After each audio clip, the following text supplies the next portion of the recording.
What's up everyone, how are you all? Today we are back with another blazing Naruto story.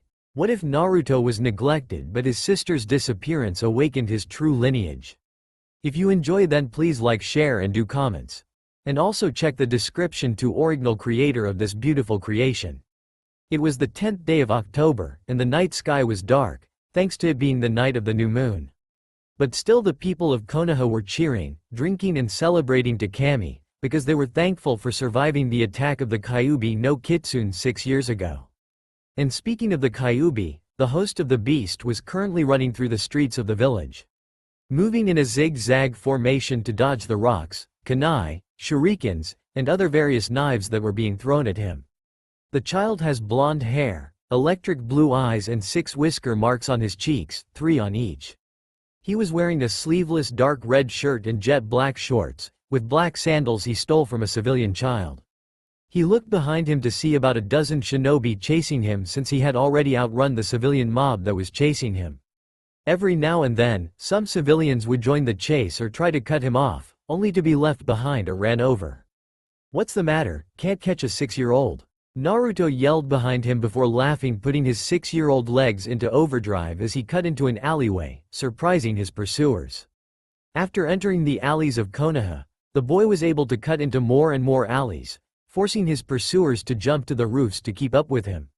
The Junins and Chunins in the mob cursed themselves for not knowing the layout of their own village like the back of their hands.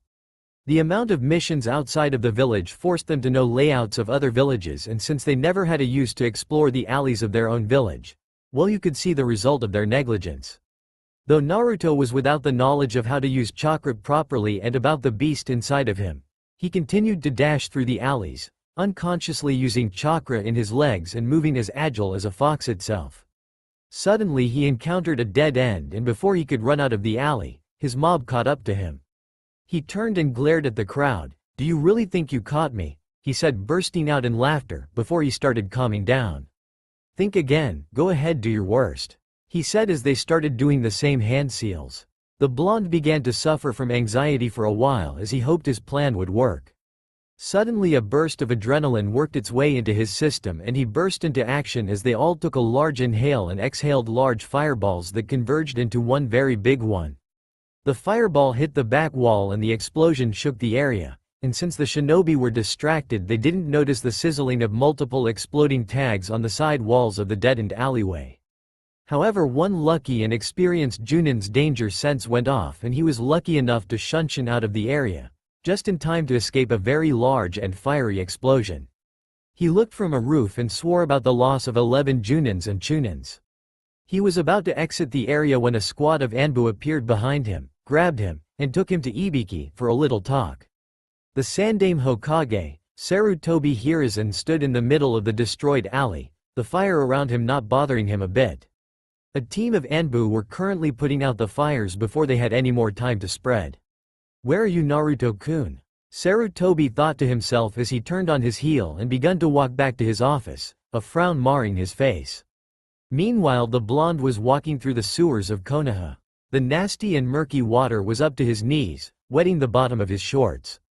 It stinks down here," he thought to himself as he started jogging through the water, happy that he survived another year. "But I guess I can't be mad at the smell of victory." He saw a small speck of light and ran to it. After climbing up the ladder, he, with a lot of difficulty, moved the heavy object from out of his way. He rose his head and realized the light was in front of Ichiraku's ramen stand. They were closed now, and he was glad, because right now he was tired and he stunk, and he didn't feel like being a sitting duck, while enjoying a big bowl of ramen. Not to mention they were never open on his birthday, because they didn't want him getting tempted to have a bowl of ramen and end up getting beat out of his senses. He yawned and trudged his way home, keeping to the shadows. Before long he was in his little apartment, not minding how it looked on the outside. The old man Hokage gave him this apartment a little over a month ago. When that happened, his neighbors moved out and the Hokage gave him the deed to the apartment so that he didn't have to pay any rent. He laid on his bed and smiled at the ceiling. Another year gone by, another set of fools getting schooled. He smirked to himself for planning the perfect scenario for the mob. If it was under a different scenario, he might have felt a little remorse for killing 11 people. But to be fair, they were ready and willing to take his own life, if he was caught, which he nearly was. If that's the most those Junins and Chunins could do, then I'm going to be the best ninja this village will ever produce. Naruto said before he drifted to Dream World as the next 6 years literally flew by quickly. 6 years later, beep beep, the blonde awoke to the sound of his alarm clock. With unimaginable speed, he destroyed the clock and sat up in his bed. He walked to his dresser and looked at the clock on it. 5 o'clock just like always. He did his routine, take a shower, brush his teeth, and get dressed, and then have some toast and bacon. He wore a black sleeveless muscle shirt, dark green pants with the ankles tapped. He had long since ripped the sleeves off of his shirt because, in his opinion, it looked way more cooler that way. His blonde hair was long like the Yondaime Hokage's and his electric blue eyes became more mature and hardened these past 6 years. Over his muscle shirt was a dark green Chunin vest he took from the latest Chunin that attacked him just last night. Flashback 9 o'clock at night. Naruto had decided to finish training a little later than he usually would end it and started to walk out of the training ground. He had to go to the academy the next day, considering that the next day was a Monday. He knew the graduation exam was going to be this Friday. He had kept his skills as secret as he possibly can. Even when the Hokage came to the class to give a surprise graduation exam, he had to practically do his worst in order to fail. The village wasn't ready to see how strong he truly was. But even though he wanted to lay low, that didn't mean he was going to be the dead last of the class. He was second place, only trailing behind Uchiha Sasuke, the stuck-up duck-haired emo kid in class, by 1 point thanks to their latest shuriken test. The bastard had scored a perfect 10 on the kunai test and a 9 of the shuriken. So he had to score a 9 on his kunai and 9 on his shuriken. He didn't care because the blonde couldn't be beat in taijutsu, thanks to his bloodline that allowed him the speed he needed when he was in an emergency. And speaking of emergencies, his danger senses told him to disappear as a volley of kunai and shurikens were headed his way. And disappear he did, pissing the thrower of the projectiles off. Naruto reappeared back in the same spot and looked around the field. "Show yourself, coward," Naruto said out loud, pissed that someone would interrupt his train of thought. So the rumors are true, the demon can move faster than the eye can see. A voice said from behind the blonde.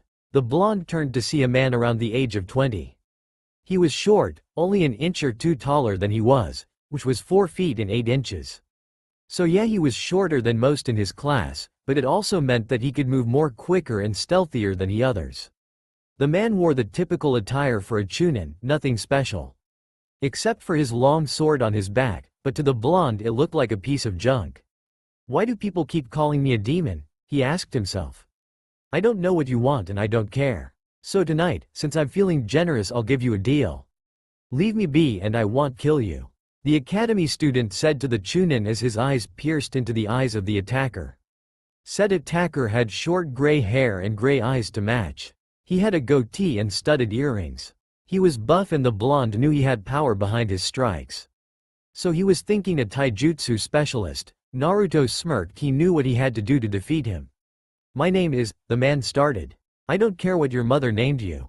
For declining my deal and disturbing me, your sentence is death," Naruto said, jumping backwards into the trees behind him, confusing the ashen-haired Chunin. Naruto threw a single kunai at the man, who easily caught it. "What is that? This is nothing. You're nothing," the midget said, turning when he heard the whizzing of another kunai flying through the air. He caught that one as well. He started laughing when he saw Naruto running right at him with a pair of kunai in his hands. The man easily dodged the blonde's strike and punched him into a tree. He dashed and rammed his knee into the blonde's chest. Blood splattered on his leg and he smirked evilly and started punching the blonde, repeatedly. After about the 50th strike to the child's face, the man reached behind him and grabbed his long sword and stabbed it through the blonde's heart. Crazed laughter rung out through the area. The man was laughing so hard that he didn't notice the moon in the sky turn red like blood. Clouds started gathering and the man heard thunder. Lightning suddenly struck in front of the man, right on top of the blonde. Luckily the Chunin acted in time to jump back. As he landed he noticed the temperature in the air dropped to icy levels. He could literally see his breath as he started sweating, even with the cold air.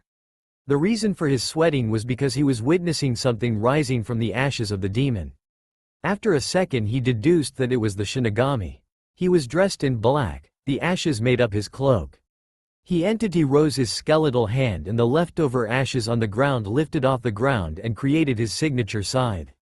The Chunin was extremely terrified, so terrified that he couldn't even move. He trembled when the entity spoke, "You, who has killed an innocent, shall be sent to hell, where you'll burn for all eternity." The specter said, black smoke coming from inside the hood. The Chunin's eyes hardened. Innocent, that thing has either injured or killed all those that confronted him. He yelled before he felt ki unlike any other suddenly drop on him. The human dropped to his knees, and yet he continued to glare at the god. To call him innocent is almost as worst as to call that demon fox a saint. The man yelled before the scythe of the Shinigami sliced off his head. The body of the man dropped to the floor. Even with the fear in his eyes he continued to defy me. He deserves a little respect, the entity spoke as he disappeared. Seconds later the moon returned to normal and Naruto walked into the clearing, not a scratch on him. Well, there wasn't any new scratches as he was training before. The blonde walked up to the motionless and brain-dead man and crouched next to him. "Genjutsu has its wonders, no? I'll let you live, since you earned just a little of my respect," he said, standing up. He began to walk away when he got an idea. He ran back and took what made the man a Chunin. His vest, because it was just his size, and also, because it matched his outfit. Release flashback. Naruto smirked to himself for handling the situation the way he did. He exited his apartment and began his morning routine, 3 laps around Konoha, then heading to the nearest training ground. Which was training ground number 7, where he would do 200 sit-ups, 200 push-ups, 200 hits to the logs per limb. And then he would finish the workout by going back home and taking a shower and dashing to the academy for school. As always he would be finished by 8 o'clock just in time for school. Iruka was a scarred Chunin that worked as a teacher at the academy with his partner Mizuki. These two taught the students that were on their way to graduation day, which consisted of the heirs and heiresses of the village's clans. I won't go into detail because they're the same as in the canon version. Just Naruto is different. I'll change people to fit the story if I feel that it's necessary as the story progresses. Except Iruka, I'll change him now, you'll see. It was almost time for school to start, and the class was filled with students, well, almost all his students. Uzumaki Naruto wasn't in his seat yet. Nobody knew what he did before or after school because he would always leave as soon as the bell rung. Iruka looked at his watch, 7:59 a.m. with only 10 seconds before he could punish the demon for being late. A couple seconds later and Iruka started counting down in his head. 5, 4, 3, 2, 1. He thought, looking at his clock, and then on 1. Naruto appeared in his seat. Said seat was in the back of the class, and the bell rung, causing Iruka and Mizuki, who was also counting down, to hang their heads low. Damn it, they both cursed in their heads. Right on time as always. They thought again as they shook their heads and begun the lesson, which was just a review on the cages of the village. Can any of you tell me about the order of which the Hokages went into office? Mizuki asked, before pointing to the classroom's bookworm, Haruno Sakura. The rosette silently squealed at being picked. Senju Hashirama, the Shodai Hokage, founded this village along with Uchiha Madara. His brother Senju Tobirama would later become the Nidaime Hokage, after Hashirama falls in battle in the First Ninja War. Before that happened, the two brothers trained one Sarutobi Hiruzen, who later became the Sandaime Hokage. The Sandaime trained the Densetsu no Sannin and Jiraiya. The Gama Sennin trained Namikaze Minato, who became the Yondaime Hokage. After the events of the Kyuubi attack 12 years ago, the role of Kage returned to the Sandaime after the Yondaime fell to the Fox. She ended her speech feeling proud of herself, even though that was a question anyone could have answered. Naruto had been staring out the window the entire time Sakura had been giving her speech. Bored, I'm so bored. What to do, what to do? Who should be the target of my entertainment? He looked around the class, looking for the perfect victim. When his eyes landed on Dog Breath he smirked, unnoticeably. He did some hand seals under the desk and started his genjutsu. Lately he's been excelling in genjutsu. Maybe all those chakra control exercises he does after school were finally paying off. First he started messing with the mutt's sense of smell. He started making him smell cats. Naruto watched as seconds later Kiba's nose started sniffing unnoticeable by anyone except him. After a full minute he started phase 2 of his little prank. Which was the mutt's sense of hearing. Not even a second later, Kiba was slowly turning his head back and forth. "Hey, do any of you guys hear meowing?" the Inuzuka asked out loud, interrupting the class. "Excuse me, Kiba-kun, can you explain to me why you decided to ask such a question?" Iruka said. Kiba didn't listen, he just held up his hand and started sniffing, trying to locate the position of the cat. "It's near, you ready, Akamaru?" Kiba said, making the dog whine and put his head down. This confused Kiba, but he paid no attention to it as the scent and the sound of the meowing was getting stronger and louder, respectively. By now the class was getting a little creeped out by the weird behavior of Kiba. The blonde was different, he found it so hilarious that he had to hold in his laughter as much as he could. He made a final seal that messed up the Inuzuka's sense of sight. Kiba had been moving around the room, his nose sniffing and his ear twitching. The teachers were at a loss on what to do, as this had never happened before in the class. They couldn't hear or smell any cats, so they knew the kid was under a genjutsu, but from who? The only ones in the class that can do a genjutsu was them and maybe Uchiha Sasuke, only because of the Sharingan. But not only did he not unlock the Sharingan yet, but he didn't even look at the young Inuzuka, or even in his direction the 20 minutes they've been in the class. Suddenly Kiba turned around and found the cat right behind Sasuke's head. A second later he ran at it, jumping over Sasuke and started chasing the cat. The funny part about that was while hopping over Sasuke, the Inuzuka kicked the back of the Uchiha's head. As this was happening, Naruto started fooling around with the mutt's sense of direction, and soon enough Kiba ran right into the wall, making the class erupt into laughter. Naruto ended his technique when he hit the wall, and since everyone else was laughing it wouldn't look suspicious if the blonde didn't laugh. And laugh he did. Even Shino, the class statue, chuckled at the sight. Phrases like, "Great job retard," and, "That's dead last behavior right there," were spoken throughout the room. After getting his desired amount of laughter, the blonde sat back and watched the chaos. Unknowingly someone had noticed everything he did, and yet she didn't do anything to stop it. Since Kiba was always so persistent with his advances, and she was glad that he was humiliated the way he was. "That's my Naruto-kun, show him who's boss," the young heiress thought, quickly deactivating her bloodline. Kiba arose to his feet and held his head. He heard the laughter and immediately felt embarrassed for himself. He swore to himself that he would find out the one who did this to him and he would personally torture the poor fool until he was begging to stop. He walked to his seat and put his head down. While this was happening, Iruka and Mizuki had been watching quietly, not knowing who to apprehend for this. Suddenly Iruka grew angry and glared at Naruto, with him being a fox demon and all. Fox demons were known for their prowess in the field of illusion. "Uzumaki, for placing Kiba-kun under an illusion you're suspended for the rest of the day." Seeing that Naruto was about to complain, he continued, "No excuses, now out of my face," he yelled, pointing to the door. The blonde stayed seated for a while, glaring at Iruka, but seeing the anger in the Chunin's eyes made him scoff and walk out the class. By this time Kiba had been glaring at the blonde's back, choosing him to exact his revenge upon. Outside the door he smirked as his plan succeeded yet again. "I knew that scarred bastard would accuse me, now I have extra time to train," the blonde muttered, exiting the building. He began walking around the village, ignoring the glares sent his way. He walked into an alley and promptly vanished. Using his bloodline in public was something he vowed never to do, because he didn't know what the village would do with him. He had his doubts about the subject, ever since he awakened it. Either the village would cherish him for bringing another bloodline into the village, or attack him and forcibly take the bloodline from him in some horrific display of evil. He appeared in Training Ground 7. First he checked if anyone was currently training inside, since he was way earlier than the time he would usually get here. After finding none he formed the rabbit seal, Jinten, Bunshin. He muttered to himself as 5 clones appeared around him. These clones were obviously different than regular clones, as these were created purely for speed. But that wasn't the only thing. If they were faster than Naruto's punch, then the punch would go right through. But if the clone wasn't faster, then the punch would connect and they'll get dispelled. Since they all had the same skill as Naruto, he often had to find ways of hitting his clones before they had time to react, and that was the hard part.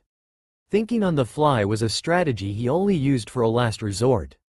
Just like every other time he starts this training, he stood in the middle of the field, while his clones were on the edge of the clearing. This exercise was based solely on increasing his reflexes and natural speed. It was also based on Taijutsu, since his clones didn't have the chakra capacity for a prolonged ninjutsu fight and he wasn't given enough time to even form the hand seals. Another condition was that he couldn't use his swift release at all, especially if it was to boost his speed. His clones could use the bloodline as much as they wanted to, it's just that he didn't want to rely on his bloodline for anything, other than surprise attacks.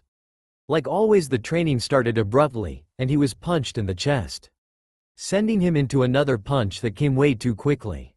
He was sent to the floor and he quickly had to get up and jump in the air, which wasn't smart at all. While in the air, the original watched as kunai pierced the ground right where he was a second ago. He then looked towards his clones and realized they had just finished their 3-hand seals and crossed their arms. Of all the techniques I know, they decide to do this one, he thought, making his own seals. Jinten. Hoshi no Nami. Wave of stars. The clones yelled, swinging their arms, releasing a turret of electric stars. Futon. K's no Tate. Shield of wind. The original yelled as a shield of wind appeared in front of him. The two techniques clashed and fought for dominance. The stars came out on top.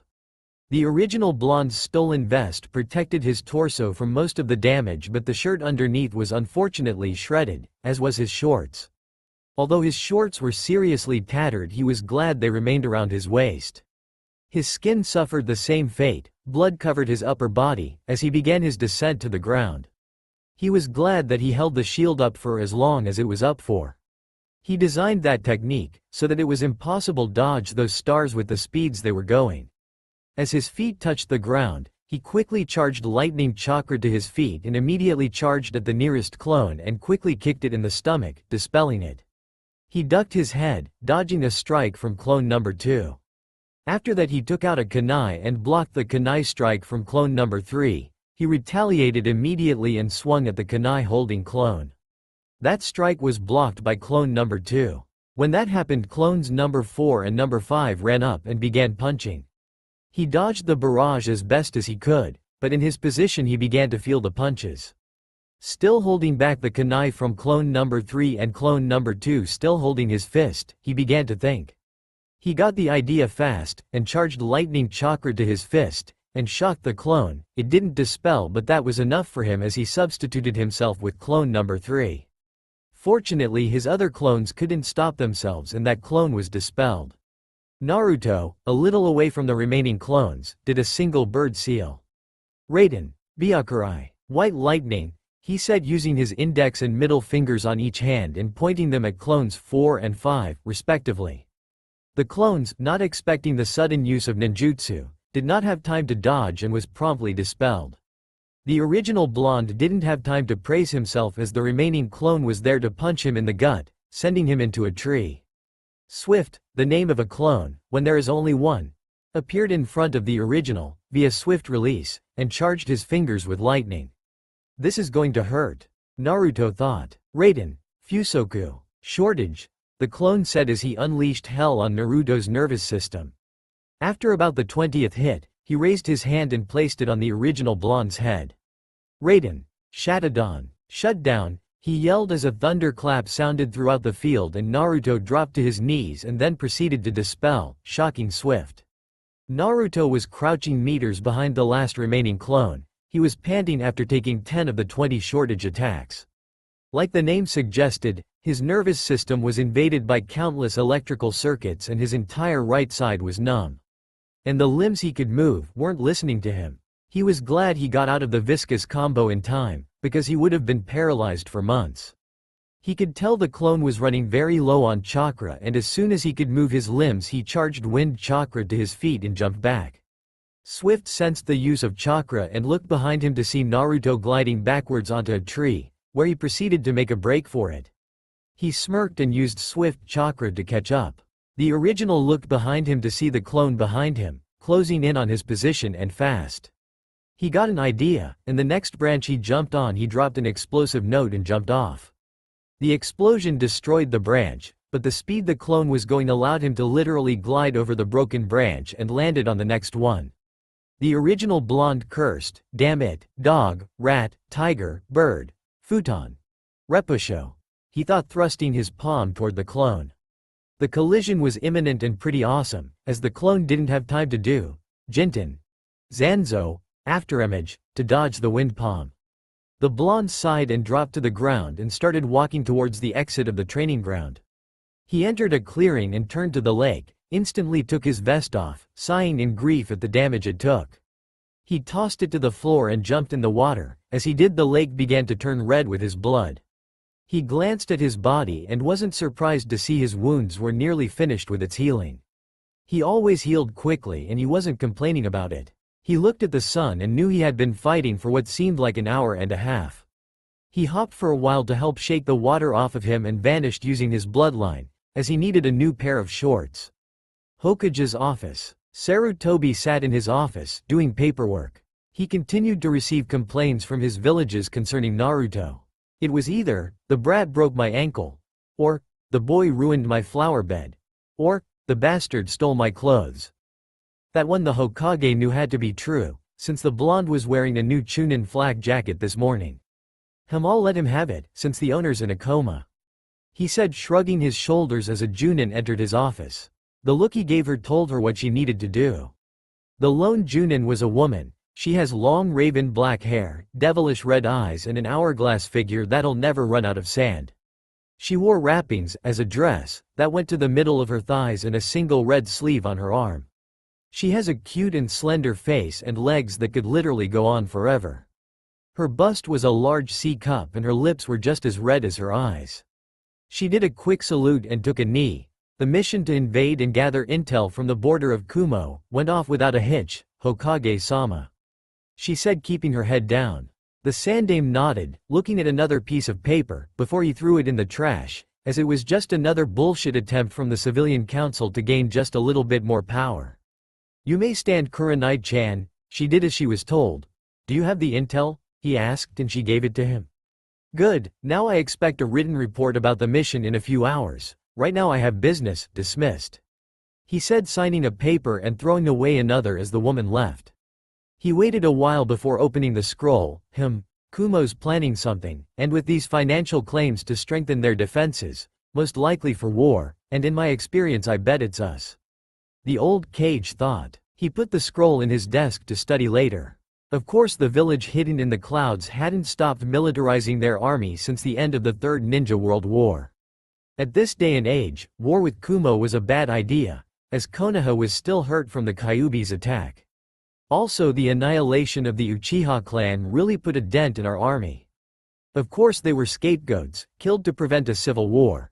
He thought forlornly as another knock on his door broke him out of his thoughts. He looked up to see his assistant walking in with a stack of papers. He sighed and moved aside a stack of papers for her to place the new stake right next to it. "I'm too old for this shit." Naruto's apartment hours later. It was maybe around 4 by the time Naruto finished meditating and stood up. It was the only way for him to control his emotions and stay in tune with the elements surrounding him, which was nothing but his secondary element, wind. The small amount of wind he generated slowly spun around him, creating a little cyclone. Meditating was also an alternative to sleeping. It allowed him to remain aware of his surroundings and relax at the same time. Especially after the workout he just had, so the amount of time he's been meditating he's been regaining his strength, stamina and chakra. "Now it's time for some sword practicing," he said to the air, pumping his fist. He ran to the corner of his small one-bedroom apartment and grabbed the ninja-style bakken. It was a weapon he often seen the Anbu carrying on their backs, and since Anbu were strong and he wanted to be just as strong as them, well, you can see where this is going. Unfortunately, with one to teach him, he had to make his own style that, fortunately, worked perfectly with and without his bloodline. He was thinking about naming it Jinsokuna Sutoraiki, which meant swift strike. It involved using his superior speed against his enemies, with a lot of thrusting and slashing and anticipating the moves of the opponent and using it against them. Sadly, he hasn't had a chance to fight with anybody with his real sword, mostly because he acquired it from the weapon store. Also, if anybody realized he had it, it'll get taken from him because he wasn't even a ninja yet. He carried his wooden sword out of the house and hopped to the rooftops and dashed to training ground 7. He arrived in the field a couple of minutes later and stood in the middle of the field. He started his katas with vertical slashes. From up to down, and after doing that 100 times he did it from down to up and did that 100 times. He did the same with horizontal slashes. He then started on his diagonals, and after a while he began to increase his speed for different slashes he could do. After finishing the exercise he created a single Jinten Bunshin, who had its own Bakken in its hand. This is the part one hate. If only they already knew the conditions, he thought looking at Swift. Now, we will fight with only our Bakkens. Our bloodlines are not allowed, not even ninjutsu is allowed. If you use the bloodline, you will be dispelled. Do I make myself clear? The blonde asked his doppelganger. After the nod, Naruto himself nodded and stood in a stance with the clone joining him. Soon Naruto dashed toward his copy and quickly stopped himself and dropped into a crouch, when his clone sent a quick stab his way. Right after doing that, Swift hopped to the side and slashed low. Seeing the strike coming and already being in a crouch, Naruto had no other choice but to bend as far back as he could. It wasn't far enough as the Bakken scaped against his forehead.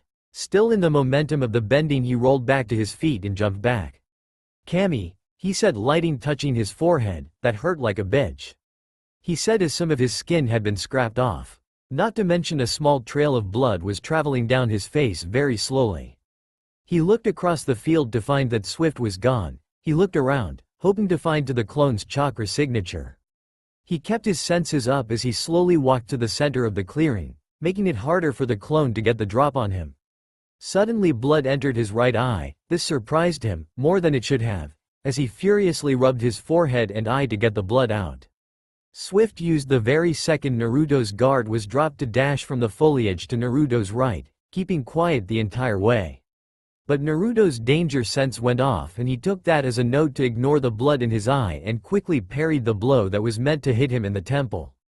After the parry he kicked the clone in the knee, and when he heard a crack of a broken knee, Naruto quickly stroked Swift in the neck, right on his jugular vein.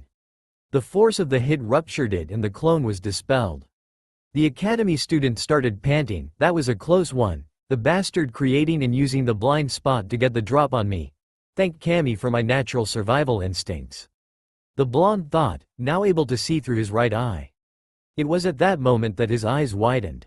He straightened up and looked around the field. "Who's there?" Naruto said, quickly looking around, as he felt eyes on him, but he couldn't pinpoint the location as the person or persons were well hidden. After a while the sensation disappeared and Naruto knew he must have been spied upon for a long time. He only felt the sensation now because he was no longer focused on the clone. "This could be trouble. I have to lay low until I graduate," he thought, frowning to himself as he usually can tell when someone is around him. He walked to the lake on the other side of the training field and looked at his reflection. He noticed his wound was healed and all that remained was the nearly dry and smudged blood. He knew that he healed very quickly, but he has yet to figure out why. He dunked his head in the water and rubbed the blood off his face as best as he could.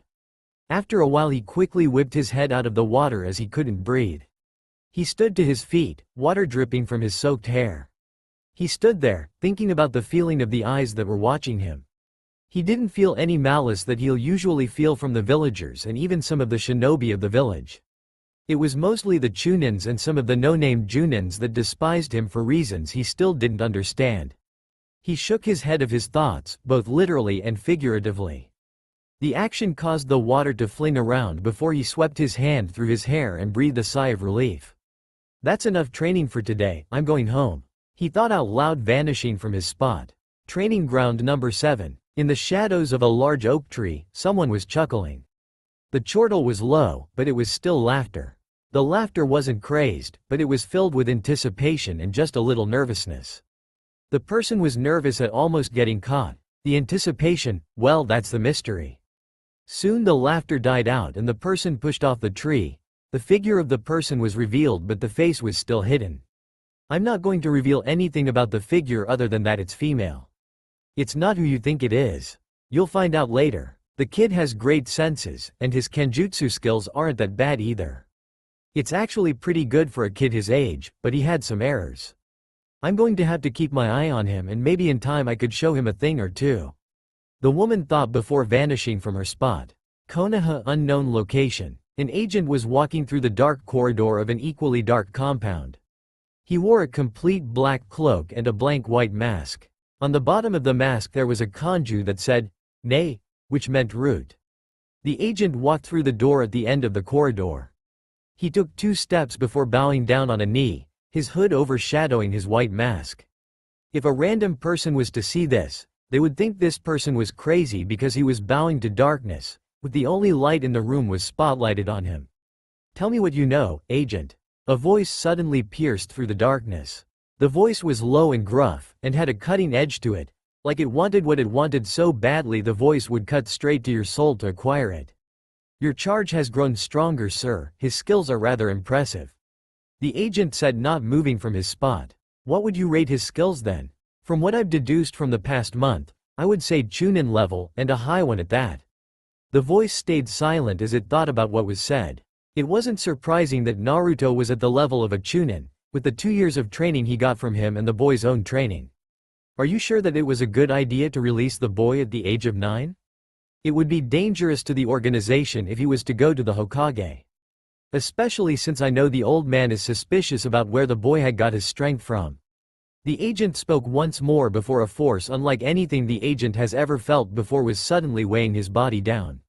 It wasn't physical, but judging by the amount of it, it might as well have been. The agent tried not to show discomfort, but anybody could tell that he was trembling under the pressure. "Are you questioning my decision?" the voice said calmly but still retained the piercing effect. The man tried to say as he had to use all of his strength just to remain conscious. He dropped to his knee and really bowed to his master. It took all of his willpower not to just flat out fall to the ground. The pressure lightened up, just enough for him to talk. "I'm sorry, master, it was wrong of me to question your authority," the agent said, staying silent. The man in the shadows thought for a while. This agent was one of his strongest in the entire organization. To dispose of him would be a bad choice for the organization. "I'll let you live now, but don't think that because of your skills that you're not irreplaceable or capable for reconditioning. Continue your mission and trust me, that boy doesn't remember we exist. Only the power I've given him. You're dismissed." The boy raised his head to look at his master. He nodded before bowing his head once more. "Hi, you will not be disappointed, Danzo-sama," he said, standing up and walking out the same way he came. Even though he wasn't supposed to show emotion, he couldn't help the shudder that went up his spine when the conditioning was mentioned. "It really was a shame for me to release the boy," but Sarutobi was pressing on the issue about where the blonde was disappearing to every day. "I know for sure the blonde remembers us, and when he wants a lesson or two, he knows where to find me," the cane user thought. A week later, yet again Naruto was looking out the window of the academy, bored out of his mind. But it was okay, because in a couple hours he'll graduate and then Monday get a sensei, and finally he could show these people his true strength. "Attention class, after the break Mizuki-sensei and I will be giving you your final exam. The graduation exam will test your limits and push you past them. I'm not going to lie, if you succeed then you might be eligible to become a Konoha shinobi, but if you fail, then say bye-bye to the ones that pass, because you will not be seeing any of their faces for a long time," he said with a serious face at the end. It was a good speech indeed. It's just too bad it fell on deaf ears, as only half of the class had heard, the other half were busy yapping their mouths off. Seeing the tick mark on Iruka's forehead, Naruto quickly covered his ears. And just when he did that, the scarred Chunin did his big-headed technique, and like always the class quickly quieted themselves. "You know what, I'm going to switch things up this year. Instead of letting you rest, I'm going to test you now. Let's go outside," he said as he body flickered outside. The class began filing out and Naruto, who had resumed looking outside after the big head screamed, didn't care that he was being left. But someone did, and Naruto-kun. The blonde heard someone say, "Come on, let's become ninjas," she said, gaining just enough confidence to avoid stuttering in the sentence. The blonde gave her a huge foxy grin, causing Hinata to blush and poke her fingers together. "That is, if you want to." Naruto couldn't help but widen his grin. She was just so adorable with that blush on her cheeks, her short and extremely dark blue hair, her pretty pupil-less lavender-tinted eyes, and especially the way she poked her fingers together. All in all, like he said, adorable. He lightly shook his head. It would not be wise to get involved with the heiress of the Hyuga clan. Sure, let's get our headbands. Outside. After going outside for the shuriken and kunai throwing test, the academy ninjutsu test, and for a higher score, some even did an extra jutsu, some were forced. Sasuke did Kaden, Enden no Jutsu, Fireball Technique. Shikamaru was forced to do his Kageme no Jutsu, Shadow Possession Technique, to prevent Ino from hitting him in the back of the head, since she knew he had a technique to use. Shino just had his bugs surround a tree before it was grounded to sawdust. After most of the clan heirs did their techniques, eyes turned to the blonde, knowing he knew a technique and wanted to see it. He smirked, figuring since he was about to graduate, he might as well give them a glimpse of his power. He stood with one of his hands in his pockets and pointed the other at a tree and whispered, "Raiden, Byakurai." It happened so fast all the students seen was a quick flash. They looked at the direction of the tree to see a small gouge in the ground, and the tree was entirely destroyed, along with some of the trees further down the path, with the small gouge following behind. Damn, even with both of our genjutsus disrupting the demon's technique, it didn't happen how we intended. The silver-haired Chunin thought as Naruto stared at his fingers. Interesting, someone added more chakra to the jutsu and that is what happened. If I were to add chakra to my other techniques, how much stronger will they be? I'll leave that thought for later. I think I'll name this advanced technique Raiden. Shiroi Senko, White Flash. Welcome to the list. Iruka sneered. Alright class, let's start the taijutsu part of the exam. You could pick either another student, where you'll both be graded accordingly, or you could pick either of his senseis to fight. Mizuki and I will personally see to how you fare in a fight, if you pick one of us. Iruka said, hoping the demon would get enough to call him out. After watching fights that ranged from boring to not so boring, it was finally Sasuke's turn to pick, and since no one else had picked to fight the blonde, Sasuke picked him. Really, you want to fight me? Why don't you fight with Mizuki-sensei or Iruka-sensei? I'm sure they'll be thrilled to test the skills of the last Uchiha. Naruto said in a mocking tone. Fight me and you'll only become embarrassed at your poor skills. The blonde said while he was leaning against a tree. Sasuke bristled at the insult. Even though the two were different, there was one thing that they both equally hated, and that was fangirls, and the raven-haired Uchiha's fangirls started screaming at the blonde, "Don't talk to Sasuke-kun like that, Naruto baka." Naruto remained leaning against the tree, picking his ear, as the crowd of prepubescent girls stalked their way towards him. The scarred Chunin smirked, seeing his chance to put the demon in his rightful place. Fine, how about we make this interesting? Not only will you fight Sasuke-kun, but you will also fight with me at the same time. Not unless you don't want to be embarrassed by the gap between my strength and yours. The man said with an evil grin. Mizuki's own followed. The whiskered boy matched the man's evil grin with one of his own, his eyes unknowingly flashing crimson just for a second. Well, that is interesting. Are you sure you're up for what's coming? Fighting an unknown was always interesting. I wonder how he'll fight, after all he's got to be out of practice.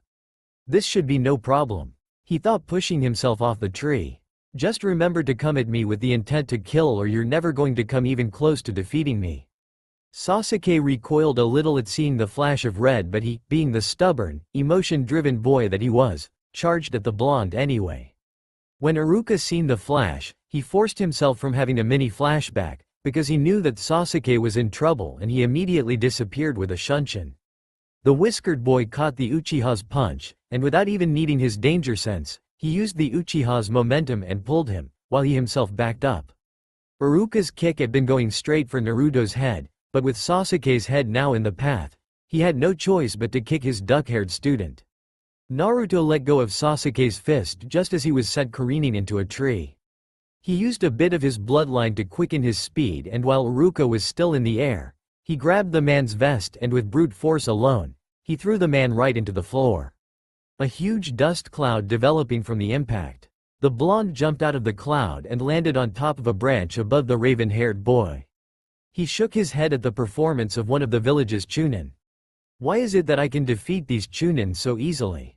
Am I really that strong, or are they that weak? Atop the academy's roof. On top of the academy sat the same female figure that was watching the blonde train with his Bakken a week ago. She had light blonde hair in a ponytail, dark violet eyes and purple lips that didn't seem to be from lipstick. Her canines were a little longer than usual, giving her a predatory look. Her nails were also a little longer. She wore a white cut-up blouse that showed her midriff.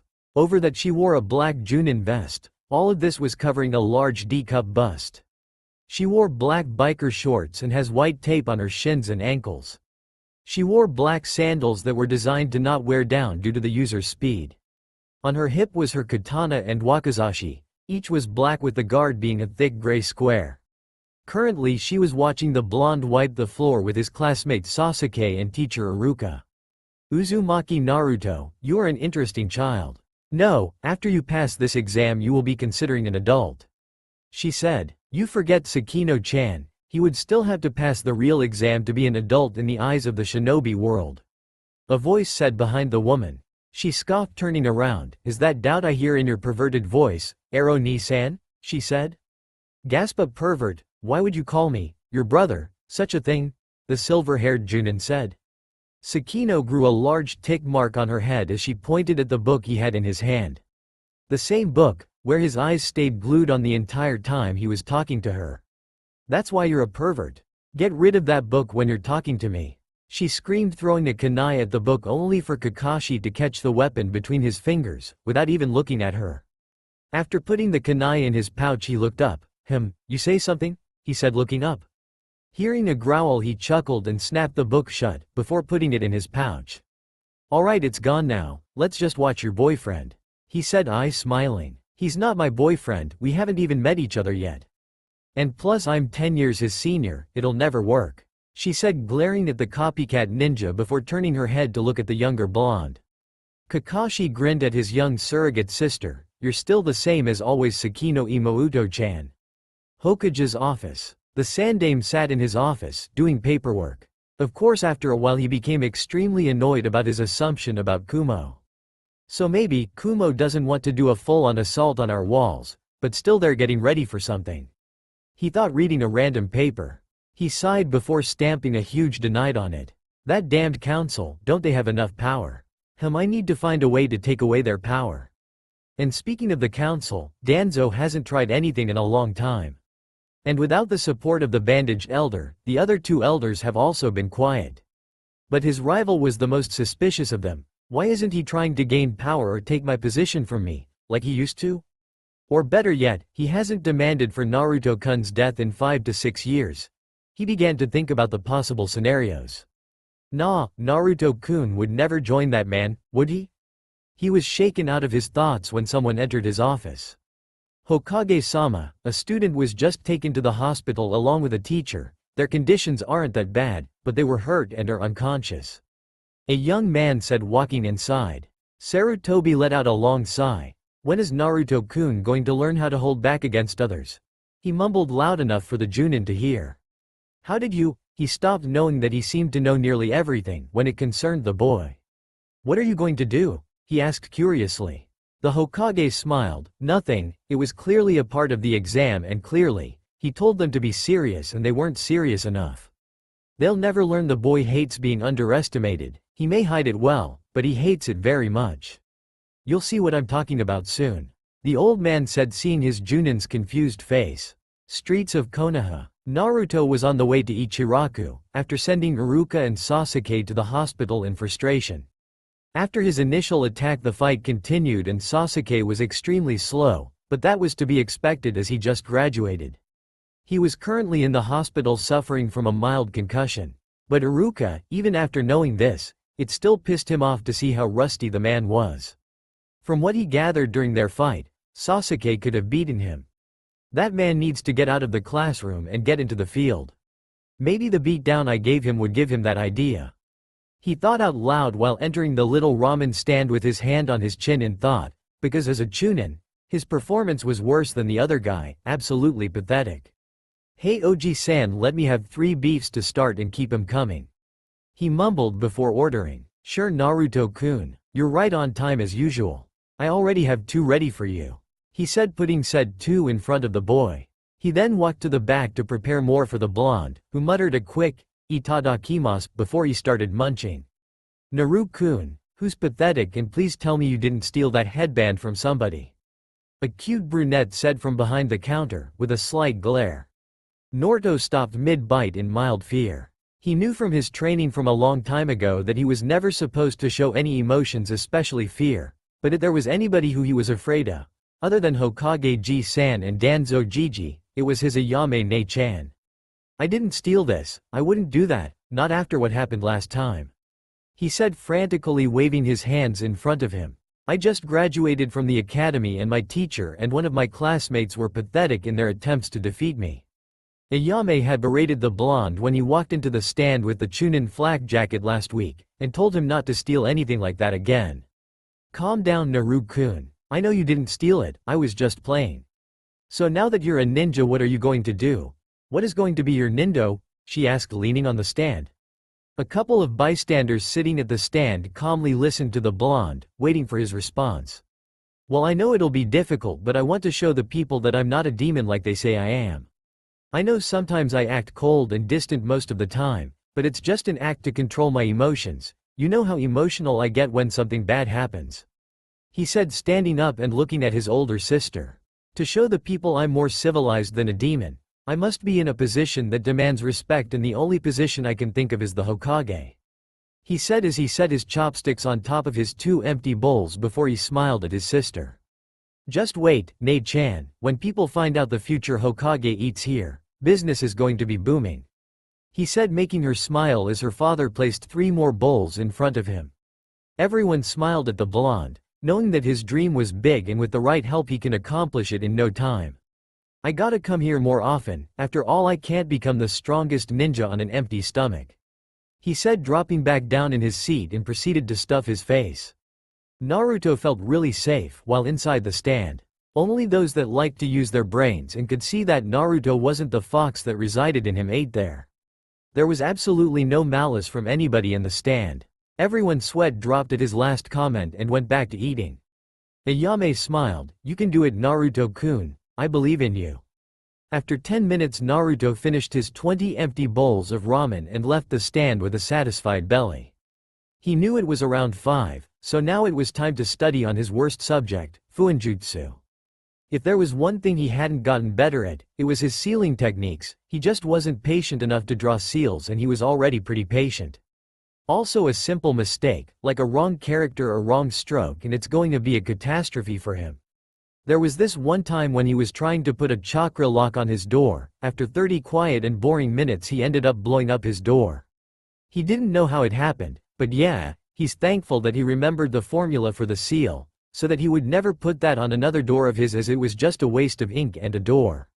But it could be a good advanced exploding tag, so that's a good thing that came out of that failed attempt. "So do I mean Naruto, having a casual stroll through the village, huh?" a voice said exactly next to the blonde. The electric blue-eyed recruit just continued walking. "Yes, a casual walk. So what do you want, Mizuki?" he said, crackling his eye open enough to see said Chunin. The Chunin smiled. "Oh, nothing. I heard that you want to be the strongest ninja in the world. I knew that was you watching me from afar. I had my doubts, and that's impressive in of itself. Only the most skilled could drop under my radar," he said, walking into a shortcut alley to his apartment. "What is it you really want?" the blonde said, appearing at his complex and began stepping up to his apartment. Mizuki let out an inaudible sigh. "I think I might have a way for you to get started on that path of greatness. Interested?" he asked, glancing down at the blonde. "Really? A way for me to get stronger? Sign me up," the boy said excitedly. The evil Chunin grinned, patting Naruto's shoulder. "That was easier than I thought." Nighttime. In the darkness of the night, Naruto was leaping through the village with a giant scroll on his back.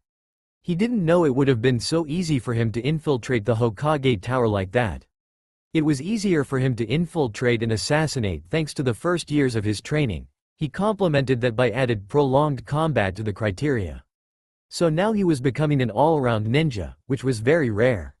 Now all I had to do is head to the meeting place, he thought. Of course, he placed a note inside the office for the Hokage about this little mission he was put on. It explained everything from who assigned it to him and what he was supposed to do. It also stated what Naruto wanted the Hokage to do. The blonde dropped down into a clearing in one of the training fields. He dropped the scroll to the ground and opened it. "Let's see what this scroll has to offer." Naruto sat in front of the forbidden scroll of sealing. The first technique he saw, that interested him, was Kage Bunshin no Jutsu, shadow clone technique. It was the answer to his prayers, giving him a clone specifically for scouting, plus it had loads of other benefits. He broke down the mechanics of the technique quickly and learned it even faster.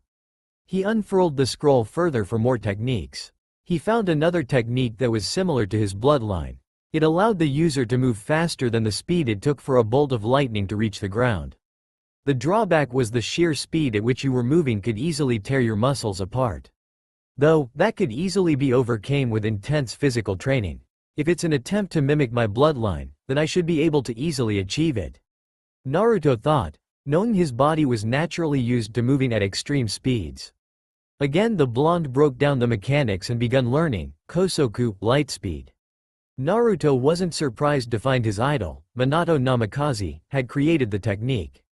It was easy to deduce that he only used it in emergencies, when he couldn't use his Hirishin no Jutsu, flying thunder god technique, for some reason. Half an hour passed and Naruto finally completed the technique. He moved around the clearing, using the technique, a few times. It was just a little bit faster than his swift release. It was akin to the speed of someone who had released 5 of the gates of sealing, while swift was 4 released gates. Naruto was a little peeved that there was a way for people to go faster than him. He quickly disregarded it when he thought about just who in the village might even be capable of such a feat. Only 3 names really came to mind. It was then that a thought came to mind. Just where the hell is Mizuki at? I've been here for a good hour now. Naruto said, stretching his arms a bit. After a few more minutes of waiting, the blonde shrugged his shoulders. The longer it took for Mizuki to get here, the more time he had with the scroll. He'll get here when he gets here. He thought, returning his attention back to the scroll. If he's not here in the next 5 minutes, I don't think I'll be able to keep him alive. Naruto added in thought. SNSN. It was 15 minutes later when Naruto sensed people landing 10 yards in front of him. Directly in front of him was Mizuki, along with 4 other, nameless, Chunin. What took you so long? Naruto questioned with a tick mark on his forehead. Because of his abilities, he didn't like waiting. The silver-haired Chunin flashed a sinister smirk at the blonde Genin. You didn't think I was going to come alone, did you? I had to gather the others. He said, sweeping his hand around to prove his point. Naruto rose an eyebrow at the other smirking Chunins. Now give us the scroll and we'll give you your reward. Mizuki added as the others started chuckling darkly. Naruto blinked a few times at the man. Did he really think he was just going to hand him the forbidden scroll?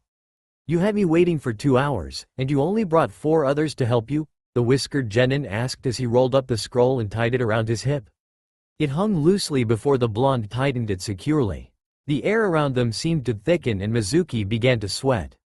He remembered seeing the blonde fight briefly against Iruka and Sasuke, and the single technique they tried to sabotage. So, of course, he felt that a 5-on-1 fight against the boy would easily overwhelm him. At that thought, his will increased. They're all the help I'll need. Naruto slowly began walking towards them, putting them on guard. His head was down as he walked, his blonde bangs overshadowing his eyes. All that was visible was his lips, and said lips were slightly raised in a smirk. He rose his head, his cerulean eyes beaming with joy. You should have brought more. He spoke, vanishing from his position. Naruto promptly appeared in front of one of the unnamed Chunins. It happened so fast, no one saw the punches impacting. Only the fact that the man was grunting and quickly lifting off the ground told the others that he was being hit. Naruto smirked before he spun and kicked the man in the gut, sending him through the nearest tree. The others unconsciously took a step back in pure shock. Naruto turned his head and his smirk widened as he pointed his index finger at the group. Raiden. Shiroi Senko. White flash. He whispered as a bright flash filled the area, blinding them. Mizuki opened his eyes to see that 2 of the others were hit by the attack. The trench in the ground was the only remainder of the used technique. What are you doing? Find him. Mizuki ordered to the last man. The man shakily nodded before he took to the trees, searching for the blonde who seemed to vanish along with the fading light. You think I'm scared of you, brat? I'm one of the strongest Chunins this village has. The silver-haired Chunin yelled to the trees. That's a nice bluff, Mizuki Teme. A voice spoke behind the man. The Chunin turned and found only air. You don't scare me, he yelled, taking both of his large Fuma shurikens off his back. The man heard the blonde release a chuckle and he promptly threw one of them in that direction. He was surprised to see Naruto was impaled through the stomach, the large shuriken, holding him against the large maple tree. The sight pleased him, that is until the image of the blonde started becoming transparent. The afterimage technique, a voice said when the blonde against the tree completely vanished. One of my most useful of support techniques. Naruto continued to speak, walking from behind the same tree the shuriken was piercing through. He looked at it and whistled in slight surprise. Wow, it went pretty deep, surely I would be dead if it hit. He said. After Naruto finished talking, a Chunin fell above him with a sword in his hands, preparing to vertically bisect the blonde. Again the blonde became transparent as the sword passed through him. What's wrong with you two? How come you can't touch me? The whiskered boy mocked, walking into the clearing again. Both of them growled and threw a volley of shurikens, one of them very large. Instead of using the afterimage again, Naruto simply substituted to safety. Mizuki widened his eyes when he realized that the other man was impaled by half a dozen shurikens. He turned to see Naruto there waving at him, with a smile on his face. You didn't expect that, did you? He asked, widening his grin.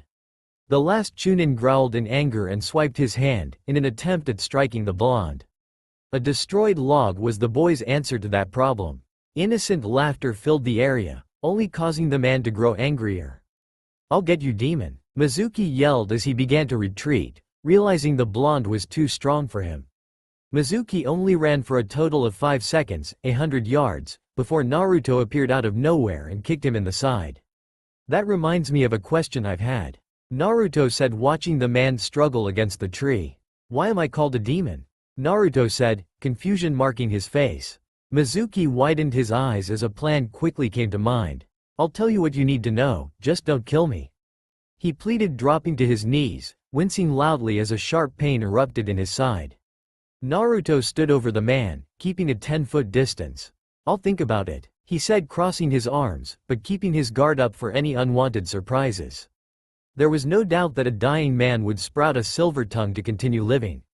It was obvious this was such a case, though whether he would tell lies was the question in his mind. The man nodded, lowering his head. The attack of a demon also marked the birth of one. Said demon was the absolute strongest mankind has ever encountered. There was no way humans could kill it, as it was made of pure, demonic, chakra. Mizuki started keeping his eyes on the blonde, through his bangs. Surprisingly, the demon was defeated by our 4th Hokage, sealing it in a child. But the sealing didn't kill the demon, it only seemed to reincarnate it. You, Naruto Uzumaki, was that child. You are the 9-tailed fox. He yelled, raising his head to see the shock all over the boy's face. It was absolutely priceless. Naruto was genuinely shocked at the news. It would explain a lot, most especially his whisker marks. It was plain as day, and yet it escaped his knowledge. There was no doubt the man was speaking the truth. Surprise struck him right in the face, both figuratively and literally. It was mostly the fact that his idol was the one that caused his condition. The blonde flew through the air, pain-racking his nose. The pain seemed to bring him to reality and he was instantly angered at being hit. Nobody hits me, he thought, righting himself in the air and skidding along the ground.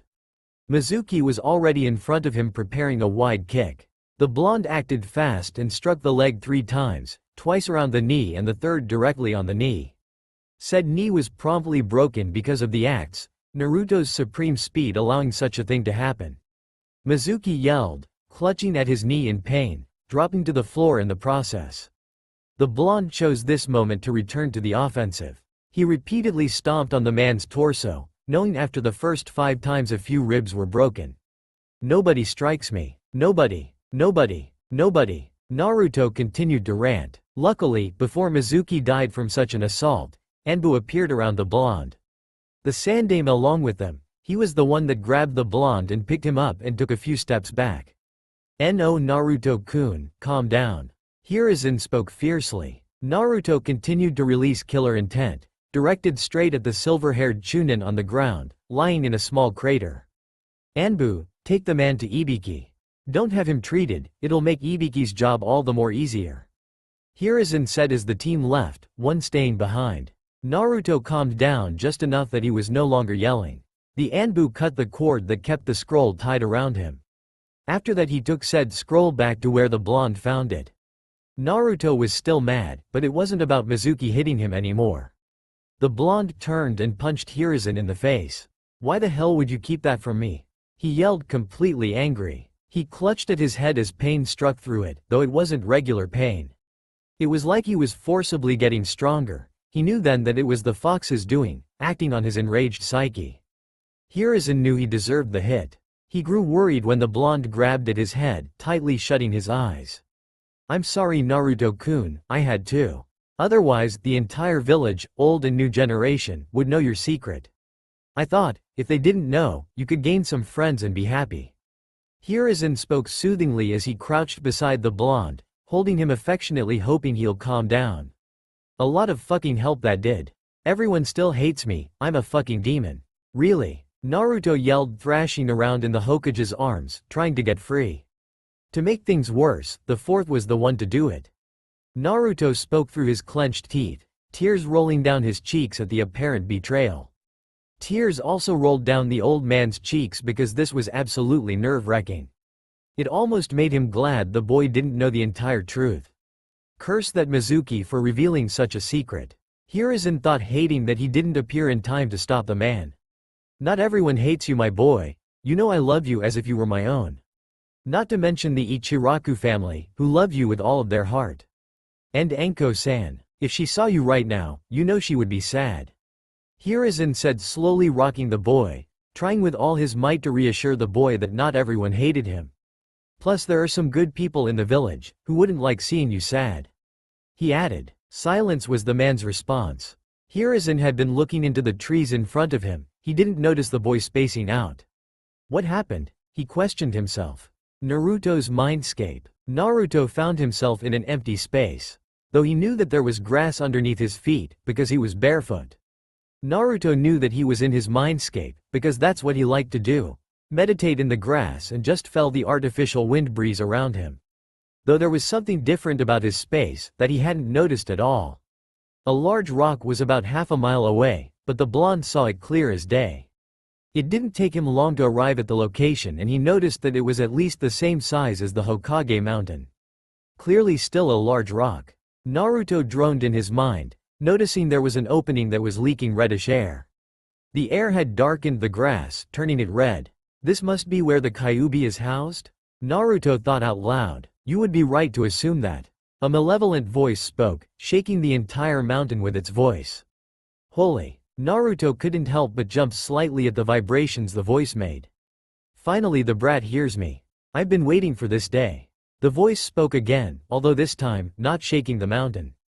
Naruto narrowed his eyes, no longer surprised at the voice. What is it you wanted to talk to me about? The blonde asked.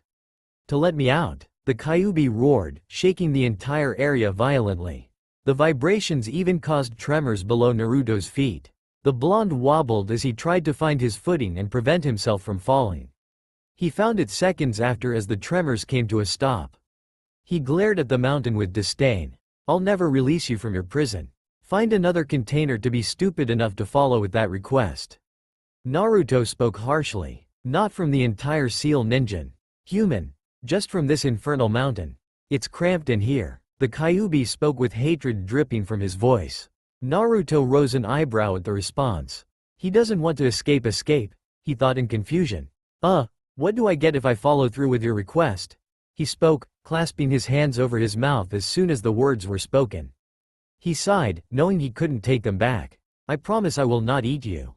That's oddly specific. Naruto thought, narrowing his eyes again. How do I know that if releasing you from this mountain, won't entirely release you from the seal? Naruto questioned, scratching his cheek. Loud growling shook the mountain a bit, signaling the Kyuubi was getting annoyed.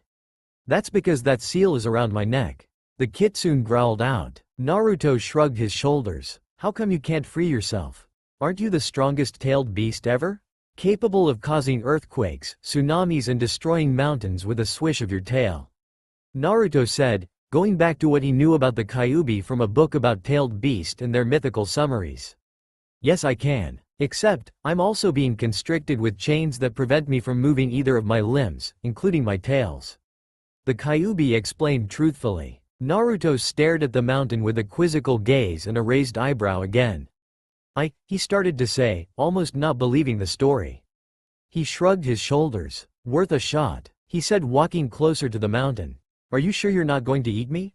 I will if you don't hurry up. The Kyuubi yelled in anger, making the blonde chuckle mirthfully.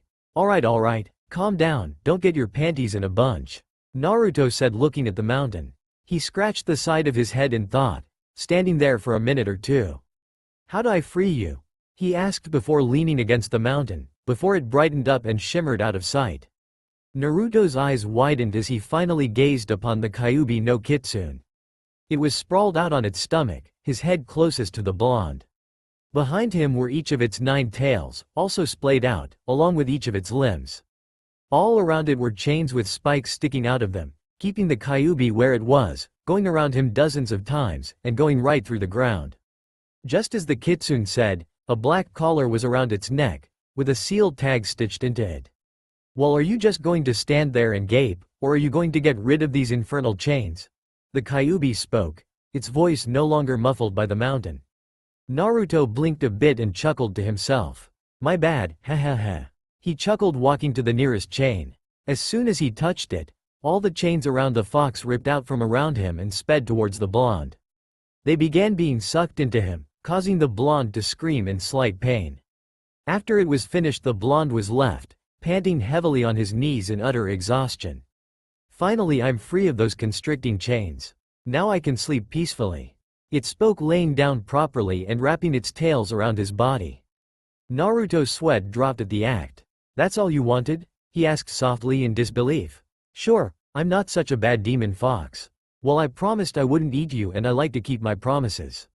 So, go away, before I gnaw on your body, he said, knowing full well that gnawing wasn't the same as eating.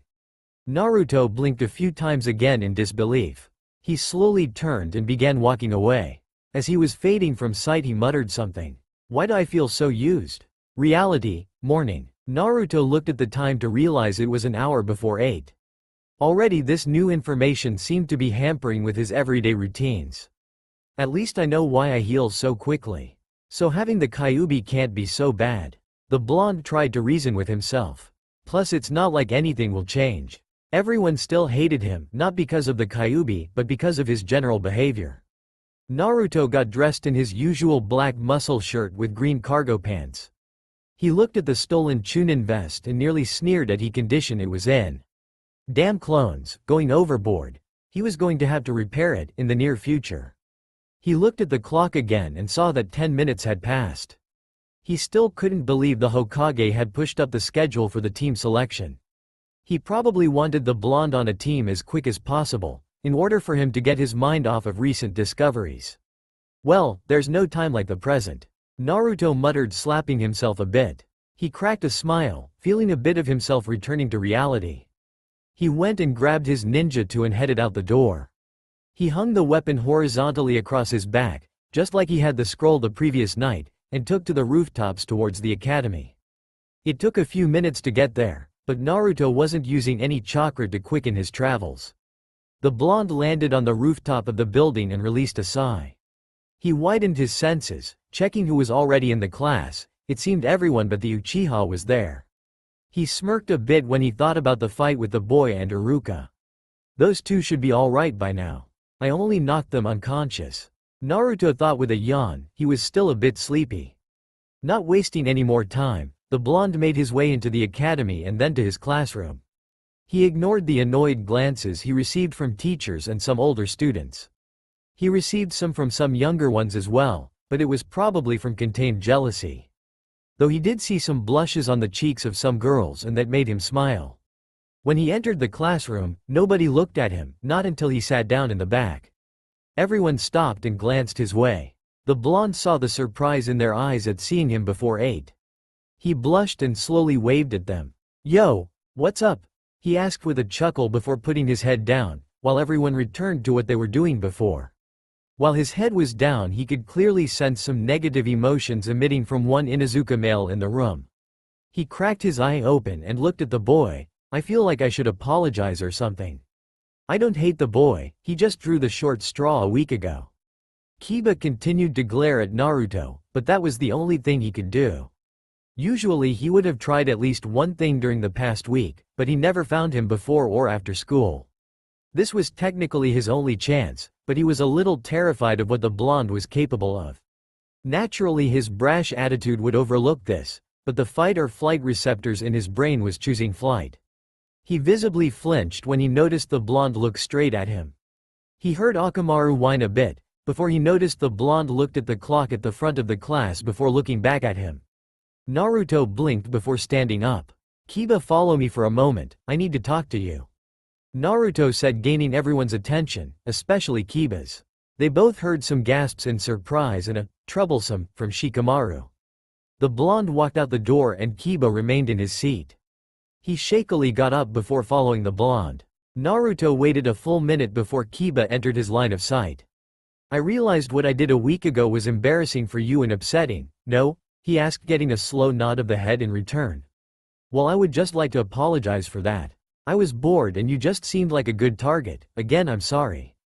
Naruto said with a genuine tone, if he was going to get everyone to stop hating him, he really should not do things to make them hate him. Kiba's jaw dropped in surprise, he couldn't believe what was happening. The blonde enigma, the boy everyone was cautious of, was apologizing. Nobody in the class thought it would happen, but now he was witnessing it firsthand. He must have been silent for a long time, because the blonde was tapping his foot impatiently waiting for a reply. Oh, apology accepted. The brown-haired preteen slowly said. Naruto smiled wide. Good, thank you. So truce? He said, extending a hand. Kiba looked at the hand cautiously and Akamaru shared the same feelings. He barked a bit and growled at the blonde from inside of the Inuzuka's jacket. Akamaru, he said as the little white pup continued to yip away. Naruto stood silently, looking at his wrist, wondering what time it was. I really need to buy a watch, or steal one. Whichever one happens first, Naruto thought. This morning was slow for the blonde and he didn't like it. He would rather be training somewhere. Why did he come to this place so early? Alright, how about I give you a freebie? Naruto said, getting an idea. The Inuzuka's talk with his partner was halted by Naruto. What do you mean? He asked, nearly forgetting why he was here. I'll let you hit me, one time of course, as payback for last week. Then we can bury the hatchet and become friends. Naruto propositioned with a disarming smile. Again Kiba's jaw dropped, he couldn't believe the opportunity that just fell into his lap. It was only a bit of the payback he had in store, but he knew none of that was going to happen. Well, I'm not going to look a gift horse in the mouth. The boy thought, clenching his fist. Naruto stood waiting for the inevitable. His eyes glanced up a bit and saw hair peeking from around the corner. He knew the class was watching them, so this was to also show them that he was a good guy inside. He clenched his own fist, already feeling a little bit of anger boiling up. He really didn't like being hit, being faster than everyone always prevented that. It was why he left the underground association. The old man didn't know about his Kekkei Genkei, he just thought he was naturally faster and had above amazing reflexes. Another minute of preparing passed before Kiba swung his fist and struck Naruto right in the jaw. Audible gasps were clearly heard in that otherwise silent moment. The whiskered blonde's hands continued to clench and unclench and his brow continued to twitch. He was trying very hard not to lash out. His head was still turned sideways as he continued to try and calm himself down. He straightened his head and felt rage bubbling to the surface. He opened his eyes and suppressed the erratic emotion before smirking at the Inuzuka. Truce? He spoke, wiping a bit of blood from his lip with his thumb. Kiba smirked and shook the blonde's hand. Truce. For anyone to willingly take a punch like that took heart. Consider the hatchet buried and forgotten, he said, succeeding in speaking professionally. Naruto grinned while nodding. Good, now let's get back to class, he said, just loud enough for the others to hear, and quickly run back to class. He watched Kiba walk away with a slight smirk on his face. There, that should help my credibility with the others. Now to deal with the other one, Naruto thought, turning to the other entrance of the room. That apology goes to you too, Sasuke-san, Naruto said with a smirk. Only a few seconds passed before both Sasuke and Iruka appeared in the doorway. Both had witnessed the scene and both had the same feelings. Hate, complete hatred for the blonde. They both knew he was lying. He wasn't sorry. He was a monster. Sasuke walked past him. "I don't need your apology. Just watch your back," he said, walking towards their classroom. "Then I have nothing to worry about." Naruto quipped at the retreating Uchiha. Naruto returned his eyes to the Chunin and frowned a bit. "It's been fun, Iruka. I don't know when I'll see you after today. Just know, when that day comes, you have better increased your skills, because we will be having a rematch," Naruto said before body flickering out of sight. The Chunin sensei smirked at the challenge. "Don't worry, demon brat, I will have my revenge." He spoke, glaring at the blonde's previous spot. SNSN. Naruto sat in his seat, as Iruka droned on about being proud of them for reaching this far and passing their exams. He didn't really have a lot of time to grade anyone, so he had no idea where Mizuki was, and that confused him. He was always here, to help him cope with being in the same room as the demon. Naruto yawned into his hand while looking around. "I'm bored again," he thought, noticing the Hyuga looking at him. She eeped and looked back towards Iruka, causing him to shake his head. So sweet and innocent, and super shy, Naruto thought before continuing to look around. He noticed others' eyes on him, before they too looked straight ahead. Once or twice, he also noticed Sasuke's fangirl's eyes on him, glaring hatefully at him. He had to remember that they didn't see him apologizing to Sasuke. "Too bad. I'm not doing it again," he thought, before he heard Iruka began telling the students their teams. Naruto knew how the system was. So, since he was Rookie of the Year, and Kiba was dead last, they were likely to be paired together. He wasn't disappointed. Team 7 will be Naruto Uzumaki, Kiba Inuzuka and Sakura Haruno. Your sensei will be Kurenai Yuhi. Iruka spoke, hearing the groaning from one pink-haired individual. "Sensei, why do I have to be on the team with those two?" she questioned loudly. Iruka let out a sigh, because Sakura, the dead last, goes with the Rookie of the Year, along with the leading Kunoichi. It's to balance out the teams. Trust me, I feel the same way you do. Now, Team 8 will be Sasuke Uchiha, Hinata Hyuga, and Shino Aburame. Your sensei will be Kakashi Hitaki. Team 9 is currently active. So, Team 10 will be Shikamaru Nara, Choji Akamichi, and Ino Yamanaka. Your sensei will be Asuma Sarutobi. Iruka finalized putting down the clipboard he was carrying. Now wait for your individual teachers to come pick you up, Iruka said before leaving, most likely on his way to train somewhere. A few teams were picked up nearly immediately after the Chunin left. After 30 minutes passed, Asuma and Kurenai walked through the door. Team 10, 7, they asked respectively. Naruto blushed upon seeing their sensei. Am I lucky or what? He thought, quickly appearing in front of the woman. Let's go guys, we don't want to leave the beautiful woman waiting, Naruto said, flashing the woman a grin. The two adults chuckled, the woman blushing. You heard him, let's go you too, she said before turning with Naruto right beside her. Training Ground 7. The newly formed team arrived at their new training ground. Kurenai leaned against a tree while the others stood in the sun. Okay team, introduce yourself to me. I want to know each of you personally before we start. Naruto perked up. I'm first. My name is Naruto Uzumaki. All my life I've been pursued hatefully, for some reason, but that hasn't let me down. I like training, eating, and then training some more. I dislike those that judge me before knowing me. Lastly, I would like to tell you about my dream. My dream is to, one day, earn everyone's respect and become the Hokage so I can properly protect each of its citizens with all my power. I know I may act like it, but I'm not really a bad guy. I just like to be left alone. The blonde spoke with mixed emotions in the right spots. Kurenai nodded at the boy, already knowing, from his file, all of these things. It even said something about him training in the art of swordplay. She knew a few people who could help him with that subject. She also knew that he was very adept at genjutsu, so she was going to have a blast with that. Alright, thank you for that, Naruto-kun. Now how about you next, Kiba-kun? She said, looking at the Inuzuka. The boy released a grin. My name is Kiba Inuzuka. I'm a simple person, a boy who knows about the importance of loyalty to friends. Something happened today that changed my outlook on life. Though I still like playing and training with Akamaru, annoying my sister, and now building up the rivalry I have with Naruto.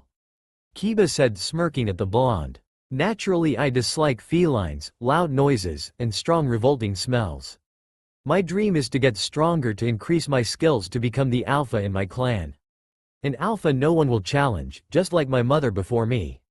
Kiba said, puffing out his chest proudly as he spoke. Kurenai nodded again. She too knew about the encounter with the blonde earlier in the morning. Originally she was against having the boy on her team because he was always after Hinata, who she loved as if she were her own. Now she was alright, because he seemed to be changing. Thanks to the blonde. It was a good thing too. An alpha needed to be level-headed and knows how to think. Although they do tend to be overly brash, just like his mother was. She turned her head towards the last one, who seemed to be moping. Alright, your turn, Sakura-chan. Sakura stayed silent for a second before sighing slowly, as if finally accepting her fate. My name is Sakura Haruno. I like somebody who's not here, and I dislike somebody who is here. My goal is to one day marry somebody and revive his clan. She said with hearts in her eyes. Kurenai softly nodded, again knowing that piece of information. She absolutely hated fangirls, they single-handedly make kunoichis less feared than shinobis. Tsunade helped a lot to dissuade that notion, but this generation was definitely going to crush all that progress. Not if I have anything to do with it. Time to nip this in the bud, before I progresses any further. Kurenai thought, though wondering if it had already reached its peak. Okay, good, those were some great introductions. Now I'm a little dejected to tell you that you had to pass my test before becoming real Genins. She told the trio, who groaned loudly, except for Naruto, who kept staring at Kurenai's moving lips. Are you serious, sensei? We have to do another test? Kiba complained, clearly depressed, as was Sakura, who surprisingly didn't voice her complaints. So what's the test? Naruto asked, cutting the woman off from answering Kiba. Kurenai turned her attention to the blonde and smiled at his positive attitude. It's a search and retrieve mission, she said, pulling a picture from her pouch. You three have an hour to find these 3 items. A watch, a rose, and a kunai. You're going to have to use every bit of your senses to find these items. I want you each to bring back 1 item. Whoever doesn't bring back one of these items, by the end of the hour, will be sent back to the academy. She said with a smile. That gave the desired effect she was going for, though she hated herself for it. She knew it was necessary in order to get them to complete the task, by any means necessary. What you can't send one of you's back. Genins operate in 3-man cells along with their Jonin sensei. The balance will be off if there's only 2 Genin and a sensei. Sakura proved once again why she was this generation's bookworm. My team, my rules. Kurenai spoke, smirking at the girl's shocked face. Come pick your targets and start the test, she said, holding out the 3 pictures. I call the rose, Naruto said, snatching the rose before running into the woods. Kiba went and picked the watch, knowing his acute hearing will be able to pick up the ticking in the watch. Sakura was left with the kunai. She walked into the woods with a dejected sigh. With Naruto. Naruto held up the picture and studied it. It was a rendition of a very unique rose. It was fully bloomed with the inside being white, and then as it traveled into the outside petals, it grew darker into a deep red. On the stem was a single thorn. It truly was a beautiful flower, and matches Kurenai's outfit perfectly. The blonde thought, noticing there was a hint of its scent coming off of the picture. He really couldn't explain it, maybe it was supposed to be Kiba's objective, with him being Inuzuka. Naruto took another sniff and sighed. He created a crossed seal and created 2 clones. I want one of you to go help Sakura find her kunai and the other to help Kiba find the watch, Naruto said as the 2 clones vanished from sight. It really shouldn't be hard to find a ticking clock in the middle of a forest, Naruto thought as the scent got stronger. Well, found my target, Naruto added, looking down. 12 yards away was a cluster of flowers, mainly roses and daisies. Somewhere near the middle was the unique rose. Naruto maneuvered carefully through the cluster until he reached the flower. He picked it and made his way back to Kurenai, feeling good about his accomplishment. With Kiba, the brown-haired boy was jogging through the forest, keeping his footsteps silent. Akamaru was running beside him, also searching for the ticking watch. They've been searching for a good 10 minutes before he saw Naruto standing by a tree, his hands in his pockets. Naruto, what the hell are you doing just standing there? Go find your rose, Kiba said, clearly aggravated. The clone waved it off. Nah, I'll find it later. I'll just help you find that watch of yours," he said with a grin. Kiba groaned. "Alright fine, let's go," he said before running off. They were running for a good 5 minutes before Naruto spoke up. "Hey Kiba, I think you need to clean out your ears," the clone said. "What the hell do you mean by that?" Kiba asked, gaining more annoyed. "I don't see you helping in finding this damn watch." Again the clone brushed the boy's annoyance off with a shrug. "Clearly because you couldn't hear the ticking of a watch, even if it was right beside your ear," the clone said, digging the watch out of his pocket. It was an old-fashioned pocket watch, and it looked absolutely perfect. It was dark gold with a brighter gold chain. The ticking was faint, even for those with sensitive ears. "You had it this entire time?" Kiba yelled in anger. "Well yeah, I found it, where I was standing when you found me. It was just hanging on a tree branch in plain day, though it was bathed in a streak of sunlight that nearly camouflaged it.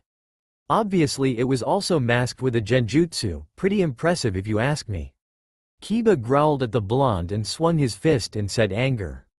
The blonde easily sidestepped it and took a step back. "You already used up your freebie dog breath. Plus I was trying to help you. There's no way you could have found it, since it was covered with a genjutsu," Naruto said, tossing the boy his objective. The watch nearly flew over the Inuzuka's head, he had to reach for it. When he turned his attention back to the blonde, to find him gone. "Where'd he go?" he asked Akamaru, who whined, not knowing at all. Kiba shrugged before twirling the watch by the chain as he and Akamaru walked back to Kurenai. With Sakura, Sakura slowly walked through the forest, wondering if she could just use any ordinary kunai. She had already found 3, but they looked nothing like the one in the picture. The kunai in the photo had a white tape wrapped around it, while regular kunais had gray tape. After 30 minutes of walking she entered a field where she saw Naruto throwing a kunai at a bull's-eye target, which was 20 feet above ground level. The tree it was on was thick and looked very difficult to manually. He was clearly 60 feet away from it, and when he threw it, it struck right in the middle of the target. She knew the blonde was skilled, but the class had only threw weapons at a maximum of 30 feet. She stared at the kunai and was surprised that it was wrapped in white tape. "What the hell, Baka? This was my job," she yelled, stomping over at the blonde. Naruto chuckled sheepishly while watching her approach him. She swung at him, and the blonde easily dodged. "Why are you trying to hit me so fervently?" the blonde questioned as he continued to dodge her inexperienced assault. Sakura just continued to scream the word, "idiot," with every swing. "Is it because I'm not Sasuke?" the clone questioned with a chuckle, blocking her next 2 punches, holding her little fists.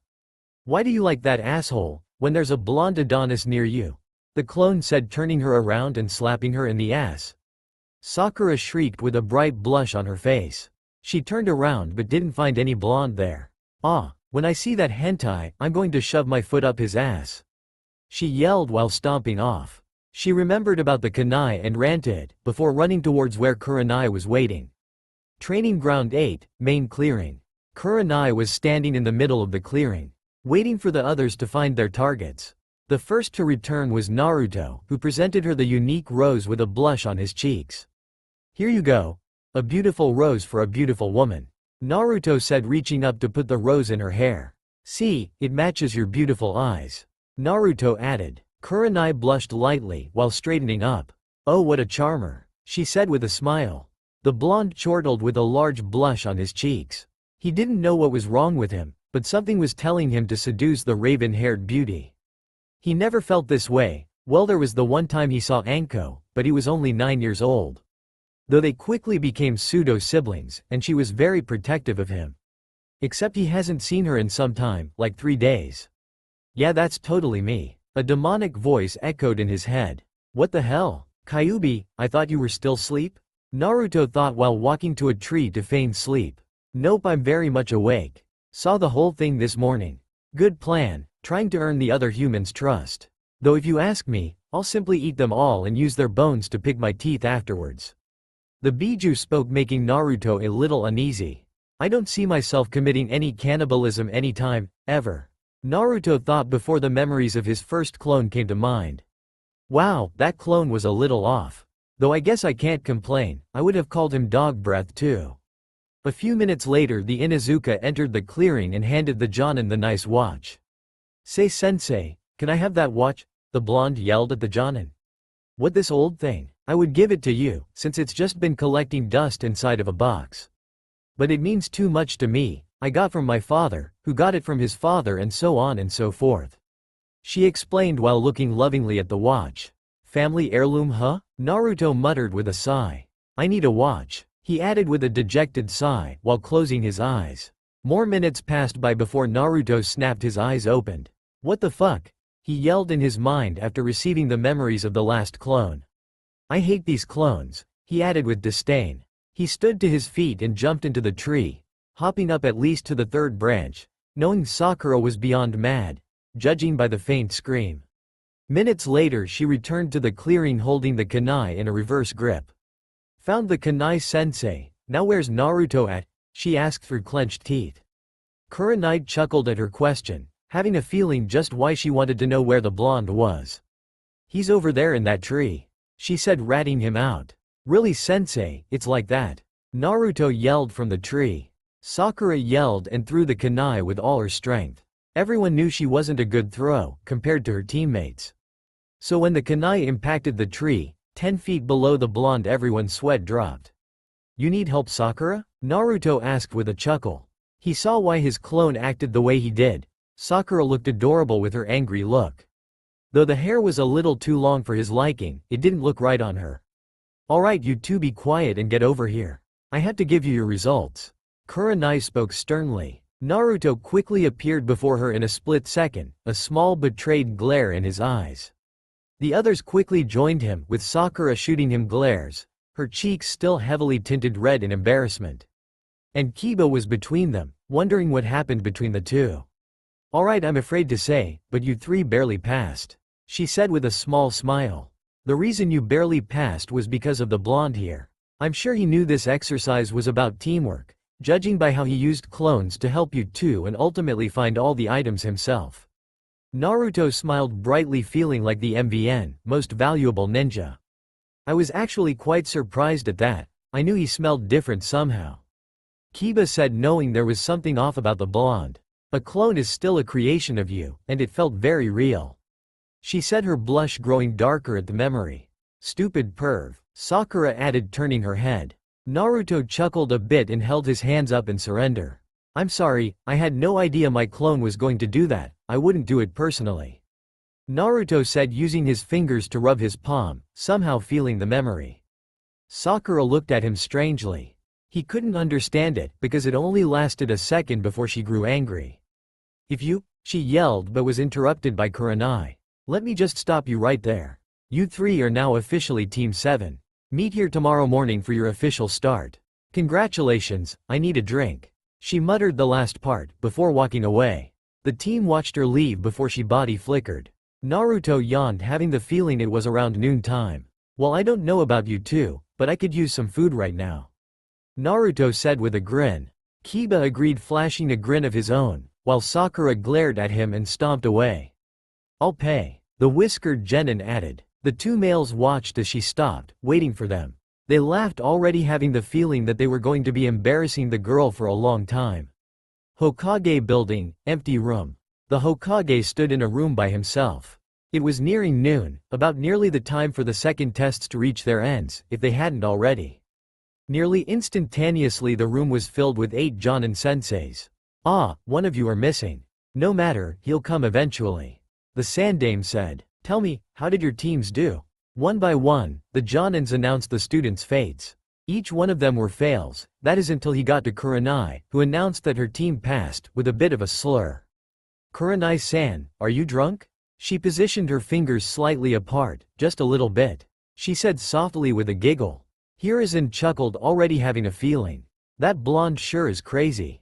I think he's got multiple personalities. The old man thought, knowing that Naruto never had a base personality. He always acted different on different days. The old man then directed his attention at the last man, his son, who was wearing a standard Jonin attire with the exception of an added accessory. A sash with the kanji for fire written on it. And you, son? Pass. As expected of the next generation of Ino Shikacho, Asuma spoke with his signature cigarette in his mouth, though it wasn't lit. Hiruzen nodded and dismissed the group. He knew Kakashi liked to do these things privately, he didn't know why though.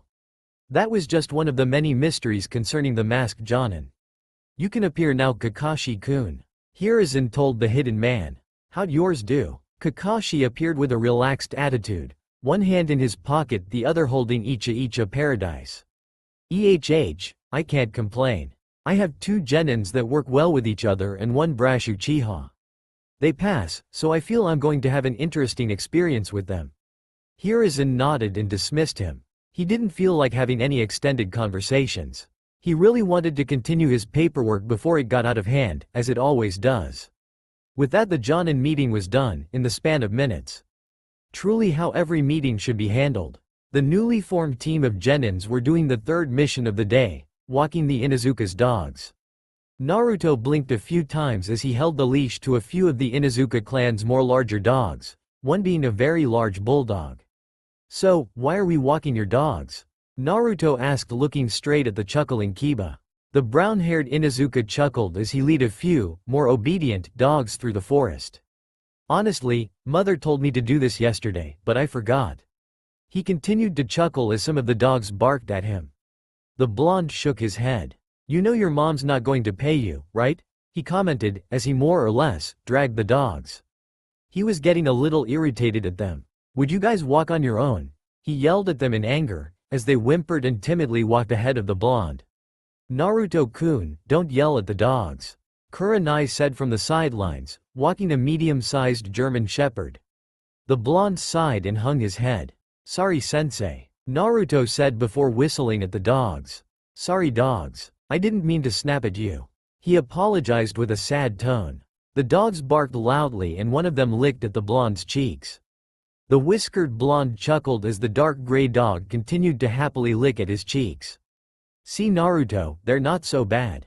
Even Sakimaru seems to like you, and Sakimaru doesn't like anybody. Kiba said with a grin. He and all of the dogs around them knew there was something off about the blonde. Something about him just gave off an aura of danger that just made them weary of being in his presence.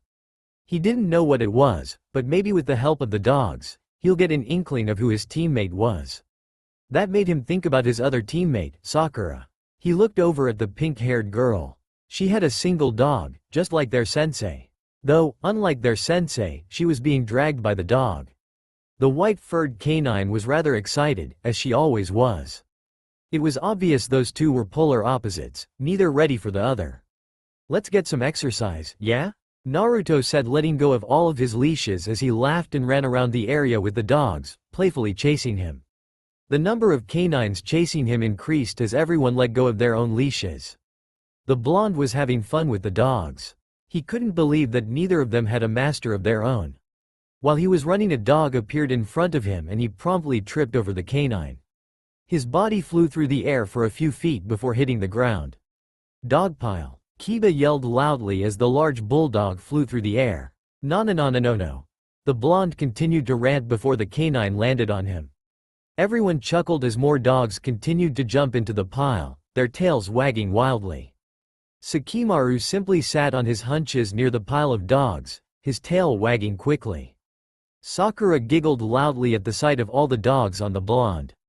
It wasn't my doing, but that was a nice form of revenge, she said before covering her mouth a little to contain her laughs. Okay team, let's get these dogs back to their homes. It's already been an hour. The raven-haired Jonin spoke softly as Kiba whistled to the dogs. They began removing themselves from Naruto and going back towards the group of humans. Naruto peeled himself from the floor, dirt all over his body, but a giant smile on his face. He looked at Sakimaru, who licked his cheek. Thank you for no crushing me like they did, he told the dog, who barked happily as Naruto rubbed his head. The team began making their way back to the Inuzuka compound with the dogs happily leading the way. The 10-minute walk back was very calm, compared to the walk from the compound. There at the entrance was Sume, with a large grin and her arms crossed. She watched as each of the dogs ran past her and into the nearby kennel. Thank you for giving my dogs their exercise, she said with a feral smile. She then noticed a dog had stayed behind near Naruto. Come on Sakimaru. This is where we part ways. I'll come by to play whenever I can, okay? Naruto told the depressed dog. Sume watched the exchange with a straight face. Sakimaru wasn't capable of being a ninkin. Because of his lack of chakra coils, he wasn't able to do any of the techniques other dogs were capable of. He wasn't the only one, each of the dogs they walked were the same, incapable of having a ninja companion. "Give me your paw, Sakimaru," Naruto said, crouching down to the dog's eye level. Sakimaru rose his paw and placed it on the blonde's hand. "That's a promise," he said as the dark gray dog barked happily and quickly ran towards the kennel. "Thanks for giving the dogs their exercise, Kuronai," the mother of Kiba said to the raven-haired sensei. Sume had wild brown hair and really feral facial features, mostly in her eyes. She had red lipstick on her lips and matching red fangs on her cheeks. She was wearing her Genin vest over her white, low-cut, blouse, giving her large D-cup puppies some breathing room. Her dark brown pants were rather tight-looking and were even taped at the ankles. "You're welcome, Sume-san," though that was all Naruto's doing. He was the one that played with all the dogs, Kuronai said as the blonde became the center of attention once more. Though Naruto wasn't paying attention to the others. "Hey, your mom's kind of hot, Kiba," Naruto whispered into the boy's ear. Kiba instantly grew angry and swung at the blonde, who easily sidestepped the swing. "Hey, cool it bro. You're causing a scene," Naruto said with a smirk as he looked around at the others. He blinked in confusion and waved at them. "Yo?" Sume smirked at the blonde before turning around. She turned her head to look at the team. "If I ever need these guys walked again, I know who to call," she said before leaving. "Kiba, stop being lazy," were her last words before she entered the house. Kuronai smiled as she turned towards her team. She didn't know what that was all about between Naruto and Kiba. Judging from the Inuzuka's blush and the Uzumaki's smirk, it had to be embarrassing for Kiba. Only Sakura seemed to the normal person on her team, except for the fact that she was a fangirl. "Okay team, let's head to our training ground. We're going to begin our training. I just wanted you three to experience some D-rank missions first," she said as she began leading the way. Naruto walked alongside Kiba, as Sakura walked ahead of them, beside Kuronai. "Stop thinking about my mom, Blondie." The brown-haired Genin seethed through his teeth, just low enough for only them to hear. Naruto grinned as he looked at Kiba from the corner of his eyes. "Calm down, dog breath. I only gave your mom a compliment that was only heard between us." "No, I'm more than sure she heard. You're lucky she didn't tear you apart right then and there." Kiba seethed back. "Ooh, kinky huh?" Naruto replied with a smirk. Both Kiba and Akamaru growled loudly at Naruto's words. "What are you two boys talking about back there?" Kuronai asked, turning her head. Naruto smirked as the dogs continued to growl at him. "Oh, nothing sensei. Just guy things," he said with a gentle smile. "When can we spar, sensei?" Kiba asked, quickly snapping his gaze to their Jonin sensei. "I was just about to tell you three what we were going to train in today. I need to see your taijutsu capabilities firsthand, to determine what I'm going to teach you," Kuronai said with a smile as they approached their training ground. "Can I spar with you, sensei?" Sakura asked softly as she looked at Kuronai. "If I have any chance with Sasuke-kun, I need to show him I'm better than Ino Pig," she added with her clenched fist raised in front of her body. Naruto scoffed as he veered off away from them. "You have a lot of work to do if you want to impress Sasuke-kun," the blonde mocked as he leaned against one of the nearby wooden poles. "But if you want to get stronger, don't do it for him. He doesn't like you, or any other girls that constantly chase him. You girls are nothing to him, nothing but distra." "Okay Naruto-kun, that's enough," Kuronai interrupted the blonde. She looked at Sakura who was glaring tearfully at the blonde and Naruto had an aloof look in his eyes. "Kiba, can you please spar with Sakura-chan? Help her with whatever she needs." "Naruto," she said looking sternly at the boy. "Over here with me." The blonde kept his expression calm as he walked over to his sensei. She latched onto his ear and dragged him further from Kiba and Sakura. "Ow sensei, let go of my ear." "Come on sensei." "Ow," Naruto yelled as she finally let go of his ear. "Naruto, I don't want you verbally assaulting your teammates, or physically, or psychologically. That's not what a comrade does. A comrade supports their allies and assists them with whatever they need." Kuronai sternly spoke with her hands on her hips. The blonde sighed and crossed his arms. "I know sensei. I was just trying to get rid of the fangirl inside her." Her fascination with Sasuke is going to hamper her focus and hinder her future progress. I know you were thinking of this yesterday, and I just wanted to help. Naruto said as he looked over at the pink-haired girl. Her moves were slow and sloppy, compared to Kiba's slow movements. I understand, Naruto-kun. But again, we get to how we do that. Those two aren't as strong as you are, so we both need to help them. Now how about you show me what you can do? Don't hold back, Kunoichi said, taking a few steps back and dropping into a basic stance. The blonde blinked at his sensei. Sorry sensei, I had to hold back. Don't you dare hold back. She yelled back, angry. I am a Genin, a Kunoichi capable of taking care of myself. Don't you dare insult me like that, she said with surprising anger in her face. It set Naruto aback a bit in surprise. She asked for it, brat. Give it to her, the kitsune surprising stated in the blonde's head. Naruto sighed as he placed his hands on the ninja to hanging behind him. Okay sensei, but remember, you asked for it, Naruto said as his body slowly faded from view. This surprised Kunoichi, who widened her senses even more. Her danger sense went off and she quickly dove sideways. She looked up at her student to see him holding his sword, it dripping in blood. That's when she clutched at her side in pain. A deep cut was along the side and blood was freely leaving the wound. Her eyes widened in shock at the wound, until something entered her mind. She quickly put her fingers in the ram seal and cancelled the genjutsu, messing with her senses. Even though she ended the genjutsu, she could still feel the pain in her side, but there wasn't any blood. Another genjutsu? She muttered before ending the nerve-affecting illusion. She rose her head when it was over and she still couldn't find the blonde. Sorry I did that sensei. It's better to fight you with genjutsu though, don't you think? Naruto's voice echoed around the clearing. Kunoichi narrowed her eyes as her fingers blurred through a few seals. When she was finished, Naruto soon appeared in front of her, his sword lying against her shoulder. That was an excellent reversal, sensei. If I wasn't the container for the Kyuubi no Kitsune, I would, no doubt, be at your mercy right now. Naruto praised as he noticed a bit of sweat along the raven-haired beauty's brow. She got over her surprise quickly as she stayed on a single knee, having dropped to it when she thought she was going to bleed out. Your affinity for genjutsu is amazing. Much better than someone else I know, she said, panting a little. Though, you have to remember who the sensei is here, she said as her body began scattering in 1,000 flower petals. Naruto released a sigh as he shook his head. What did I just tell her? Naruto asked himself as the Kyuubi quickly disrupted his chakra. Kunoichi was behind the blonde, with a kunai poised against his throat. Just concede defeat, Naruto-kun. A simple twitch could end your life right now, she said, her voice soft and worried. Press it deeper, sensei, Naruto muttered softly. The Genin looked down at her charge and narrowed her eyes.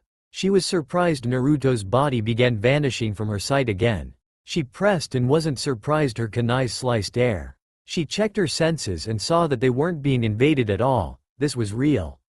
But, how did a Genin just disappear from her senses like that? It was then that she sensed the genjutsu placed, not on her, but around her. By the time she cancelled the illusion, she noticed she was placed right in the middle of a tornado. Knowing about Naruto's use of layering illusions on top of each other, she tried to cancel the one she was in now. She was mistaken when a blade of wind got too close to her and sliced into her arm. She cursed herself and tried to think of a way out. If she was to use any fire techniques, she would no doubt burn.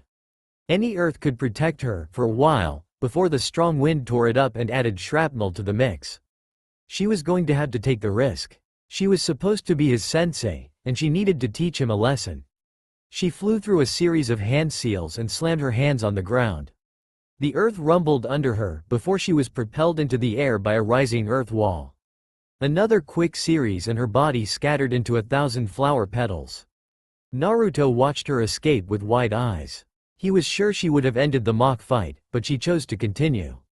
You've got to admit it, she doesn't seem to quit, Kyuubi said as a tree seemed to materialize behind the blonde. Naruto narrowed his eyes as all of his senses were assaulted, but was it real or not? If it was a genjutsu, then he would have felt something wrong about his chakra flow. He looked back to see Kunoichi leaning out of the tree she was melded with. Now it's time for you to quit, Naruto-kun.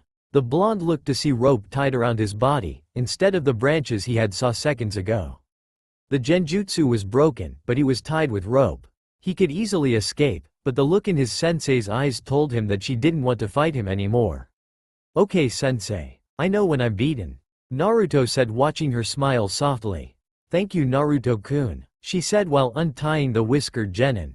Naruto noticed her bandaged forearm had a small cut and softly smiled. His last technique was a mixture of illusion and ninjutsu. The tornado was fake, but the invisible blades of wind were real. When he noticed she was about to end the illusion part, he had one of the blades of wind slice into her arm, thus keeping things in his control and making her think it was really happening. But she still found a way out, a way Naruto wasn't all the way expecting. It was the first time he used that conjunction like that, and if it had been a real fight, it would have been the end for his opponent. The blonde felt lips on the top of his head and looked up to see Kurenai moving away from him. "Thanks for the spar, Naruto-kun. I learned so much from it," she said with a large gorgeous smile. That was when Naruto noticed the flower still in her hair. He hadn't been paying much attention to Kurenai for the past few hours. Naruto smiled as he stood to his feet. "As did I, sensei. I would love to do this again sometime," the blonde said before looking over at the other two.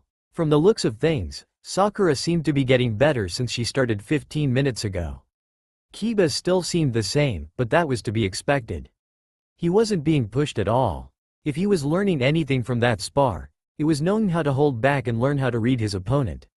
Of course Sakura was beyond easy to read, but that's because nobody really taught her. "We have enough time to continue training, before I want you three to do another mission. So how about you go and teach Sakura a bit, I'll train with Kiba," the Jonin suggested, to which Naruto nodded. "Okay, sensei," the blonde said, walking over there. SNSN. Sakura swung her arms half a dozen times, in hopes of hitting the Inuzuka anywhere. She couldn't, simply because Kiba was a better fighter than she was. He might have been dead last, but that was because he wasn't as intellectual as anyone else. In a physical sense, he was easily the third best in their class. He wouldn't even be the dead last if he wouldn't always try to fight Sasuke, who was clearly better than he was. "Let me hit you, Dobi." The pinkette seethed, still trying to hit Kiba. "Are you serious?" Kiba questioned with a large grin. "I'm having the time of my life right now. Now I know why Naruto likes to pick on everybody. Being untouchable is freaking hilarious." Kiba teased as he continued to weave through each of Sakura's strikes. This only seemed to make Sakura angrier as she swung harder before tripping on her own feet. Kiba laughed loudly at her dirt-covered face, before a hand rested on his shoulder. He looked over to see Naruto standing there. "Go train with Kurenai-sensei," the blonde said before walking over to Sakura. "Need any help?" he said, extending a hand to the girl. Sakura had tears in her eyes that her small amount of pride refused to let fall. "I don't need your help. I can get stronger on my own," she said, picking herself up and dusting herself off. "Of course," Naruto said, holding his hands up submissively. "So how about I just give you a few pointers? Would that be okay with you?" the blonde asked with a smile. Sakura kept her eyes on the ground as she thought about it. Suddenly she swung her fist at the blonde, but wasn't surprised to see it hit air. "Damn it, you perv, stay still," she said, angered. Naruto smiled wide. "You're still thinking about yesterday. Come on baby, live in the now," Naruto said, moving quickly and slapping her in the ass again. Maybe that clone was spot on, he thought as her blush came back full force. "Hentai," she screamed as she began moving faster and faster. Her anger gives her a small increase in abilities. But her anger also hinders her abilities. There's even more openings now than before she got angry, Naruto thought, still breezing through her strikes. "I know the perfect form of fighting style for you, Sakura-chan. But first, you need to master the basics," Naruto said, grabbing each of her wrists. She was expecting that, and immediately tried to kick the blonde in the crotch. Naruto laughed and vanished from her sight. "Still as feisty as ever, I like that." Naruto grinned as she continued to run at him. "Stop touching my butt," she grunted with each word. "Why would I stop doing that? It's nice, tight, and just so enjoyable. I see squats are the only attempt at physical exercise you do. Great for working the legs and ass. Surely you thought Sasuke would love to see something like that. I don't know about him, but I'm glad." Naruto chuckled as her blush kept getting darker and darker. "Stop talking. She yelled, trying to tackle him to the ground, but again, went right through air. Naruto wagged his finger at the girl. I'm sure I would have liked what would have followed. But our team is right over there. I'm supposed to be helping you do something else. Naruto said with a wink. Is this me or you, Kyuubi? Naruto asked the fox after the wink. Huh, what? Sorry, I dozed off for a while. What's happening? Kyuubi asked with an audible yawn. Never mind. So this is me. Naruto thought with a mental shrug. Okay, enough playing around, Sakura-chan. Let's get you started on the basics of fighting, real fighting. Naruto said with a straight face. The pink-haired Genin wanted to try to hit the blonde more, but the serious look on his face made her stop. She nodded her head and got to her feet. What do you want to teach me, Naruto Arobaka? She asked, dusting herself off again. First, I need to get you to a proficient level of Taijutsu. When I feel that you're ready, I'll begin teaching you what I have planned. Until then, I don't want to hear any screaming or complaints from you, about anything I do. Understand? Naruto asked with his arms crossed. You're actually going to teach her? The fox asked, surprised by the blonde's actions. I have to furball. I can't have her being the weakest link, capable of breaking the chain that holds us together. Naruto responded with a mental shrug. Don't even mention anything about chains to me, the fox growled in annoyance. Or else you'll eat me. Got it, Naruto thought before Kunoichi called them over to her. I guess we'll have to do this some other time, Naruto said before motioning the pinkette to walk in front of him. Stop looking at my butt. She seethed out. The blonde chuckled at her words. That sounds like a complaint to me, Naruto said, his eyes still on her rear. Sakura grumbled and started walking faster. What's wrong with you today, brat? Do you realize that there's better humans to be ogling than that one? Naruto chuckled again. I do, but she's here right now. Plus, I love teasing her. If I do this to Hinata, she might just faint before I could get a word out of her. She'll, I don't know. She might do the same thing as Sakura. I'm not going to do that to Kunoichi, well, not now. Someone that obviously hates perverts like she does requires some time. I don't want to end up in a nasty illusion. It doesn't matter if I can break out of it, or you break out of it for me, it'll still be a nasty experience. Whatever. Do whatever you want, I'm going back to sleep. The Kyuubi yawned as the mental connection between them vanished again. Just then they reached the other two. Kiba had a few dirt marks on his clothes and face, and Kunoichi had a satisfied smile on her face. Okay, you three, I want to teach you about the several uses for chakra. Like, did you know, you could climb trees using nothing but your feet and chakra? She asked with a smile. A chorus of, no, echoed from Kiba and Sakura while Naruto simply nodded. Of course you know this, Naruto-kun. You know, you're making it really hard to teach you things. Kunoichi said with her hands on her hips. The blonde softly smiled at her pseudo-anger. Oh sensei, don't be like that. This is only the first day we spent as a team. I'm sure, down the road, you'll find something to teach me. Okay, until then, you'll be my assistant for these two. Okay, she asked with a bright smile. He chuckled at her happiness and leaned over to Kiba. What happened to her? She's super happy for some reason, he whispered in the boy's ear. I think she's happy she can teach somebody on her team. That and she's glad, Sakura, and I actually need her guidance. Kiba whispered back. Naruto nodded and smiled softly at the raven-haired Genin. So tree walking? How do you do that, sensei? Sakura asked, failing to hear what the boys said to each other. Kunoichi smiled as she led them to a tree. First, you find a nice, thick tree and channel some amount of chakra to the soles of your feet. She said, channeling chakra to her feet. Next, you place your foot on the tree until it sticks. She said, trying to remove her foot, but found it stuck. If you have too much chakra, you explode off, too little and you slip. I learned that the hard way. Naruto added with an embarrassing chuckle. The other two laughed and Kunoichi quickly shushed them. He's right. Now pay attention. The way I learned is that you want to do things slowly. Running up quickly would be good, but if you're not successful, the results will be painful either way. She said as she began walking up the tree. See, easy peasy, she said before dropping down. She smirked at Naruto's frown and patted him on his head. Go on, Naruto-kun, give them another example, she said, scooting him towards the tree. He quickly walked to the tree and started walking up it. When you do it enough times, it starts becoming second nature. It's the same concept when you're walking on. Naruto was quickly silenced when Kurenai clamped her hand over his mouth. They don't need to know about that right now. Let's just have them focus on trees for now, she said, giggling at their confused faces. Naruto, on the other hand, was in heaven. The feel of Kurenai's hand over his mouth was absolutely soft to the touch. He just had to kiss it, hopefully she wouldn't notice. She looked at him and removed her hand from his mouth, with a faint blush on her cheeks. She put her hand on his shoulders and shoved him off the tree. That's enough from you, she said as Naruto chuckled all the way down to the ground, where he flipped and landed on his feet. Alright you two, get your own tree and practice, Kurenai said before dropping to the ground. Getting training from a genjutsu specialist, they're gonna go through hell. Naruto commented with a shudder. Medics are worse compared to what I'm going to put them through. The woman replied with a smile. The blonde nodded his head. Yup, they are brutal with chakra control exercises, he said, shaking his head slowly. Sakura already has the hang of it, but that's because she barely has chakra as it is, Naruto said, pointing at the happy pinkette. Excellent, Sakura-chan. Now I want you to keep running up and down the tree until you can't anymore. We need to build your chakra reserves up, Kurenai praised loudly. Speaking of Sakura, what were you two doing over there? She said regularly. The whiskered Genin chuckled and rubbed his head. I was just getting a feel of her baseline. That means two things, Kyuubi chimed in with a chuckle.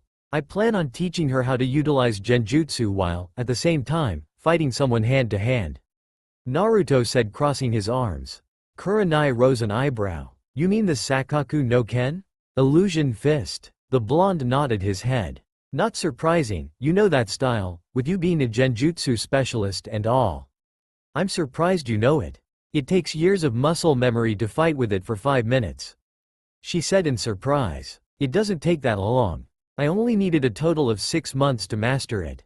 I didn't even have try all that hard, Naruto said with a scratch of his head. It took me 3 years to master it, she nearly yelled. Wow sensei, maybe you should have taken breaks from missions to master your abilities, Naruto said, looking over at Kiba and seeing him flying off a tree. So you just spent the full time working on nothing but that? Kurenai asked inquisitively. Basically yeah, Kiba, stop getting angry. Slow down and go a foot at a time, he yelled. Whatever blondie, Kiba yelled back in anger before rocketing off the tree again. The blonde shook his head when a thought came to his mind. Hey sensei, do you know where Enko-chan is? He asked, crossing his arms. I don't know, Kurenai trailed off before she snapped her head to Naruto in surprise. You know Enko-chan? Wow, you guys belong together, she said in slow fascination. What's that supposed to mean? Naruto asked with a playful glare. Kurenai held her hands up in surrender. I didn't mean nothing by that. I was just saying you guys are like 2 peas in a pod. You're both crazy as hell, she said with a giggle, imagining both Naruto and Enko bearing down on her menacingly with fire in their eyes. Naruto chuckled and shrugged. Well, I have no doubt in some alternate dimension somewhere, we're actually siblings. We're just like siblings now, so what would be the difference? Blood, Kurenai simply answered with a giggle. Kiba blasted off the tree again, making the two of them sigh. I'll try to prevent him causing himself any more brain damage, Naruto sighed before walking over to the Inuzuka. Kurenai smiled at the retreating blonde. Maybe it was better for her that she didn't have a full team. She had only just become a Jonin a year ago and she was already taking on this kind of responsibility. Maybe she was crazy like Naruto and Enko. Hours later, it was nightfall and the rookie Team 7 had added 2 more missions to their growing list of completed missions. Excellent work you 3. How about we split for now? Same time tomorrow morning, don't be late, Kurenai said before departing in a swirling display of dancing leaves. I don't know about you two, but I got business to do. I'll see you two tomorrow, Naruto said as he walked down the dirt road while stretching his arms. You're still going to train with me tomorrow, right, Naruto Arrow?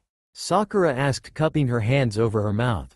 Yeah sure. Oh, and cut your hair, it's too long, Naruto said lazily, waving his hand. The pink-haired Genin gasped. Cut my hair? What's wrong with my hair? She asked her only remaining teammate, who's simply been looking at the night sky. Didn't you hear him? He said it's too long. Listen to him, he's the better fighter in this group of ours, Kiba said before grinning widely at her. Don't make yourself bald, He laughed, holding his stomach in the process. Sakura narrowed her eyes and slammed her fist down on Kiba's head. Akamaru barked a few times, before Sakura picked him up and held him to her face. "You want one too?" she asked with a scary face.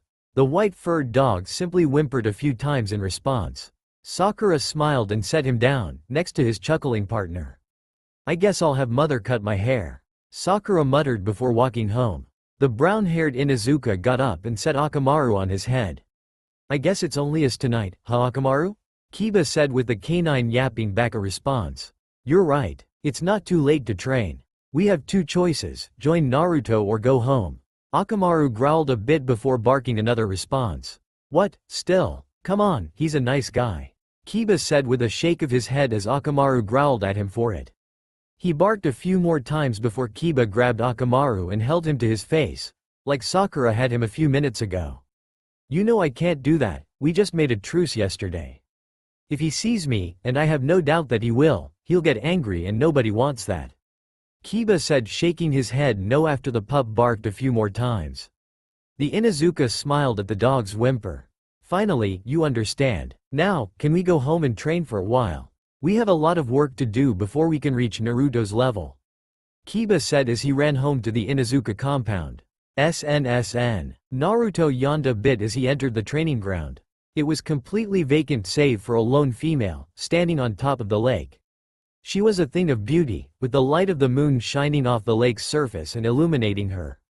Her back was to him and her long light blonde hair was draped down her back, going down to the middle of her back. Even with most of her hair in the way, Naruto could tell she was wearing a Genin-styled flak jacket. The young blonde also noticed that her biker shorts were extended back a decent distance. Her legs were toned and her calves were wrapped in tape that went down to her ankles. Naruto's eyes shot back up to her katana and wakizashi set of swords. "Who is this woman?" Kyuubi asked with a hard tone. "No idea," the whiskered blonde thought as he opened his eyes further. The woman turned her head a little to look at him. Her violet eyes shined bright and her lips were in a smirk. "Finally you've arrived. I've been waiting for you for an hour." Both Naruto and the Kyuubi blinked in confusion at her words. "Look lady, I'm flattered. But I have training I need to do. So if you can leave, that'll be swell," Naruto said with a yawn. The woman ignored the rudeness and fully turned around. "Ooh, I got an idea. How about I train with you? I would love to see you in action," she said with a fascinating tone. "I say go for it brat. Just consider her a training buddy, since you won't have a lot of time for private training anymore." The kitsune said. "I just thought about something Kyuubi. You've been talking a lot since I let you out of that boulder. Are you always this chatty, or is today some special day or something?" Naruto thought while crossing his arms. "I'll have you know that I haven't even been talking a lot today. And plus, what else is there to do in here? It's just an endless field of nothing in your head. Perhaps if you made it better in here, I wouldn't be so chatty." The tailed beast yelled in annoyance. Alright, what did I say about those panties of yours?" Naruto asked with a chuckle as he quickly thought of some things to distract the large kitsune for a while. "You just added trees in here," the Kyuubi yelled in anger. "Well shit, what else do you want?" Naruto yelled back. "I don't know, how about some other shit for me destroy? Imagine your village or something." "Hell no, you're not destroying my village." Naruto glared at the fox, having quickly entered his mind. The kitsune towered over him with a glare of his own. He bore his teeth and sneered at the short blonde. The two had a glaring contest that seemed to go on for hours. "Fine, you big baby," Naruto yelled as a countless amount of buildings began rising around them. Minutes later a large mountain rose and 4 faces were etched into it. "Have fun," Naruto growled as his body faded from sight. When the whiskered Genin returned to reality, he found the mystery woman right in front of him, waving her hand in his face. He immediately took a few steps back in surprise. "What the fuck?" he nearly shouted. The woman giggled and backpedaled as well. "Oopies, sorry I scared you. You just spaced out for a bit. You have fun talking with the Kyuubi?" she asked with a smile. The Genin widened his eyes a bit, before closing them and shaking his head. Of course she knows, she's a Jonin. Naruto told himself before reopening his eyes. "No, I didn't have fun. Now who the hell are you lady, and what do you want with me?" Naruto asked, putting a hand on his ninja too. She giggled with a hand in front of her mouth. I already told you, silly bones. I want to play Tilda, she said, extending the last word as she twirled around. She's like a small child. Naruto thought in fascination, since her appearance was a real contradicting issue. I thought you wanted to train with me? Naruto asked with a raised eyebrow. She gasped in delight. So you were listening to me? She exclaimed as she twirled some more in pure joy. Wow, she's totally carefree. It's kind of creepy, even for me. The Kyuubi stated, making Naruto nod in agreement. Naruto sighed when she just kept spinning around. Can we get started now?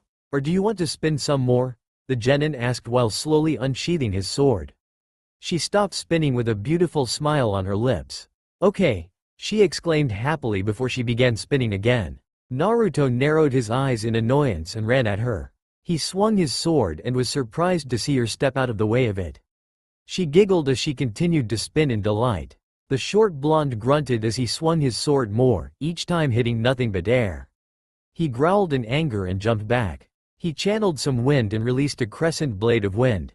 They watched as the woman unsheathed her katana and swung upwards and cancelled out his blade of wind. When Naruto landed and grinned widely. She's better than me, he thought in amazement. A worthy opponent, a worthy opponent, worthy opponent, worthy opponent. His thoughts began leaking through his mouth as he couldn't help but widen his smile. Finally, a worthy opponent. Naruto yelled as he vanished from the spot. The female blonde opened her mouth in surprise, before instinctually blocking Naruto's slash. She giggled as she pushed him off. She watched the younger blonde vanish again and reappear behind her. She twirled and deflected it and again he vanished from her sight. She giggled loudly as she continued twirling around. This is fun, she said in between her happy giggling. The Uzumaki continued to use his regular speed to look for openings in her guard. It was extremely difficult to accomplish with her continuous spinning. Okay, so her spinning is a purpose, he thought reappearing above her. She rose her katana and blocked his strike again. She winked at him and swung her wakizashi at his midsection. Naruto vanished just in time and narrowed his eyes at her. Okay, he thought as he ran at her straight forward. He quickly blinked out of sight and appeared inside her guard, ready to pierce her clean through. Somehow she had anticipated this and was already jumping away. Aren't you getting dizzy? Naruto yelled in annoyance. A little, she responded with more giggles. Well, I'm tired of it, he said, pointing his finger at her. A white flash later and Naruto was glad to see she was gone. Haha, missed me Tilda, she exclaimed in a sing-song voice, from behind Naruto. Naruto shook his head. Of course I did, he muttered, pinching the bridge of his nose. I'll just have to try harder, he thought while sheathing his sword and waving at the lady. Well, it's been fun, but I'm getting sleepy, he said as he began walking away. She stopped spinning and watched him walk away. Wait, don't leave, we didn't finish playing, she said as she jogged over to him. Didn't you hear me? I said I'm sleepy, he said with a smile. She appeared in front of him, with her arms stretched outwards. No, we're not done playing, she said sternly. The younger blonde immediately jumped her and they landed on the ground. You tricked me, she giggled out. Naruto held her hands above her head as he straddled her stomach. Who are you and why are you bothering me? Naruto yelled in annoyance. My name is Sakino Hitaki, Jonin of Konoha no Sato. I like reading, training and just having fun. I dislike perverts, but since you're cute, I'll make an exception. She winked again. What? Naruto asked with a raised eyebrow. I'm 22 right now, but since we have the same birthday, we're exactly 10 years apart in age.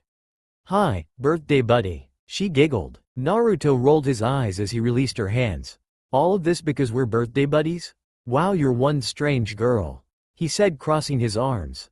She smiled as she reached up and pulled him into a surprise hug.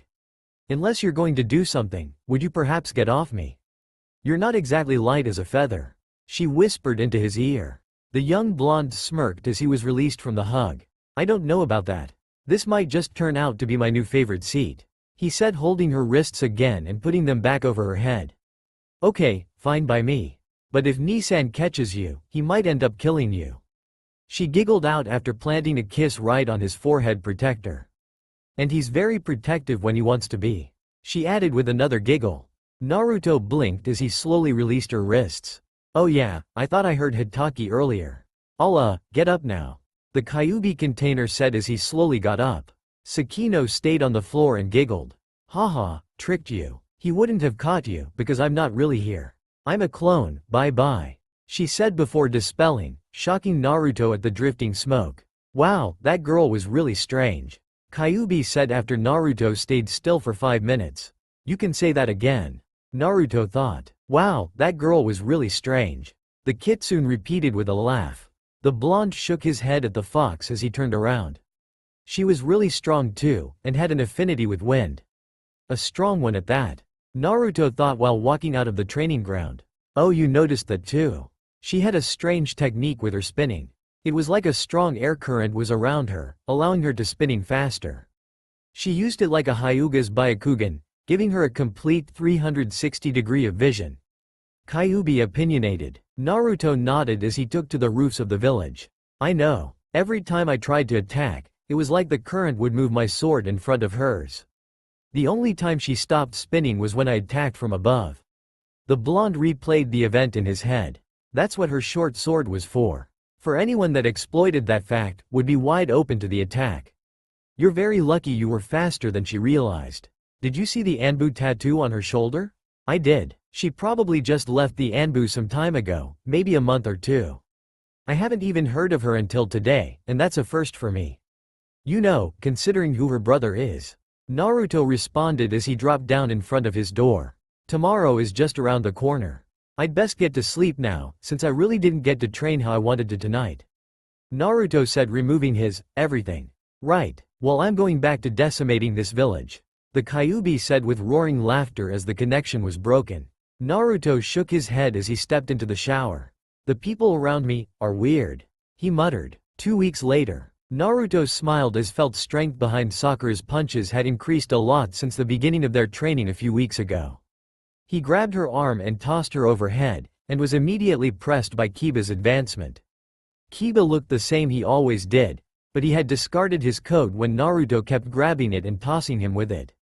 So now he was wearing a dark gray shirt with mesh armor underneath. He kept his dark gray pants, and added another ninja pouch to the other side of his hip. The blonde had to be constantly on his toes because at random times, Akamaru would pop into view trying to hit him as well. You're getting really faster, Kiba. It's impressive that you could progress so much in only 2 weeks. Naruto said before sweeping Kiba off his feet with a simple movement and roundhouse kicking him away from him. He formed a single seal and wind immediately circled around him. Futon. Case Q. Wind sphere. Naruto turned and caught the leaping dog in a swirling prison. Gotcha. He smiled before throwing it right in Kiba's direction. He looked up to see Sakura falling down with a poised fist. He sidestepped her attack and quickly patted her on her head, before she lashed out with a wide swing of her arm. You're doing good for someone who didn't know how to really fight 2 weeks prior. He said, backpedaling away from her. Sakura had changed the most during the past 2 weeks.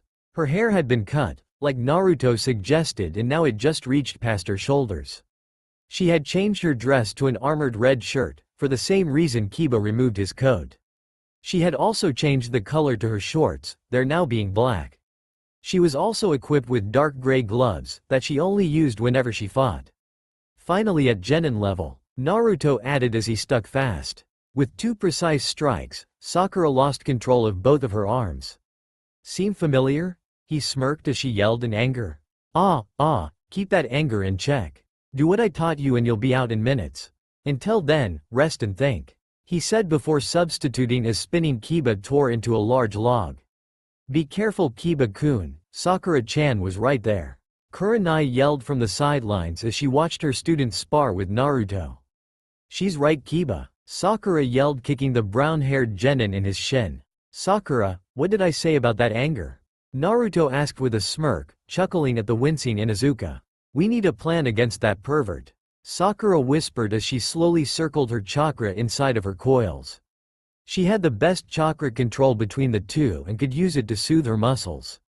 The blonde had told her that she could easily become a medic or a genjutsu specialist with her aptitude for controlling her chakra. Well, you're the smart one. Think of something, before he decides to continue this. Kiba replied with a wince as he rubbed his stomach a bit. He could still feel Naruto's foot trying to make him throw up. Just give me a minute. She nearly screamed at him while she racked her brain for a solution. Meanwhile, Naruto walked over to Kurenai with his hands behind his head. "I'm proud of you, sensei. You turned these kids into excellent genin," he praised with a smile. "It is my job," she replied with a smile. "I just guided them and taught them how to use them when it was appropriate. Plus, you were a big help. Things would have been slower without you helping me," she said, rubbing his head. "I'm only really teaching them one thing each. Though, Kiba is taking longer than I thought to grasp the concept of using wind chakra. Maybe I should wait until later for that, but Sakura is doing way better than I thought she would. That brain of hers is amazing, though not better than Shikamaru's."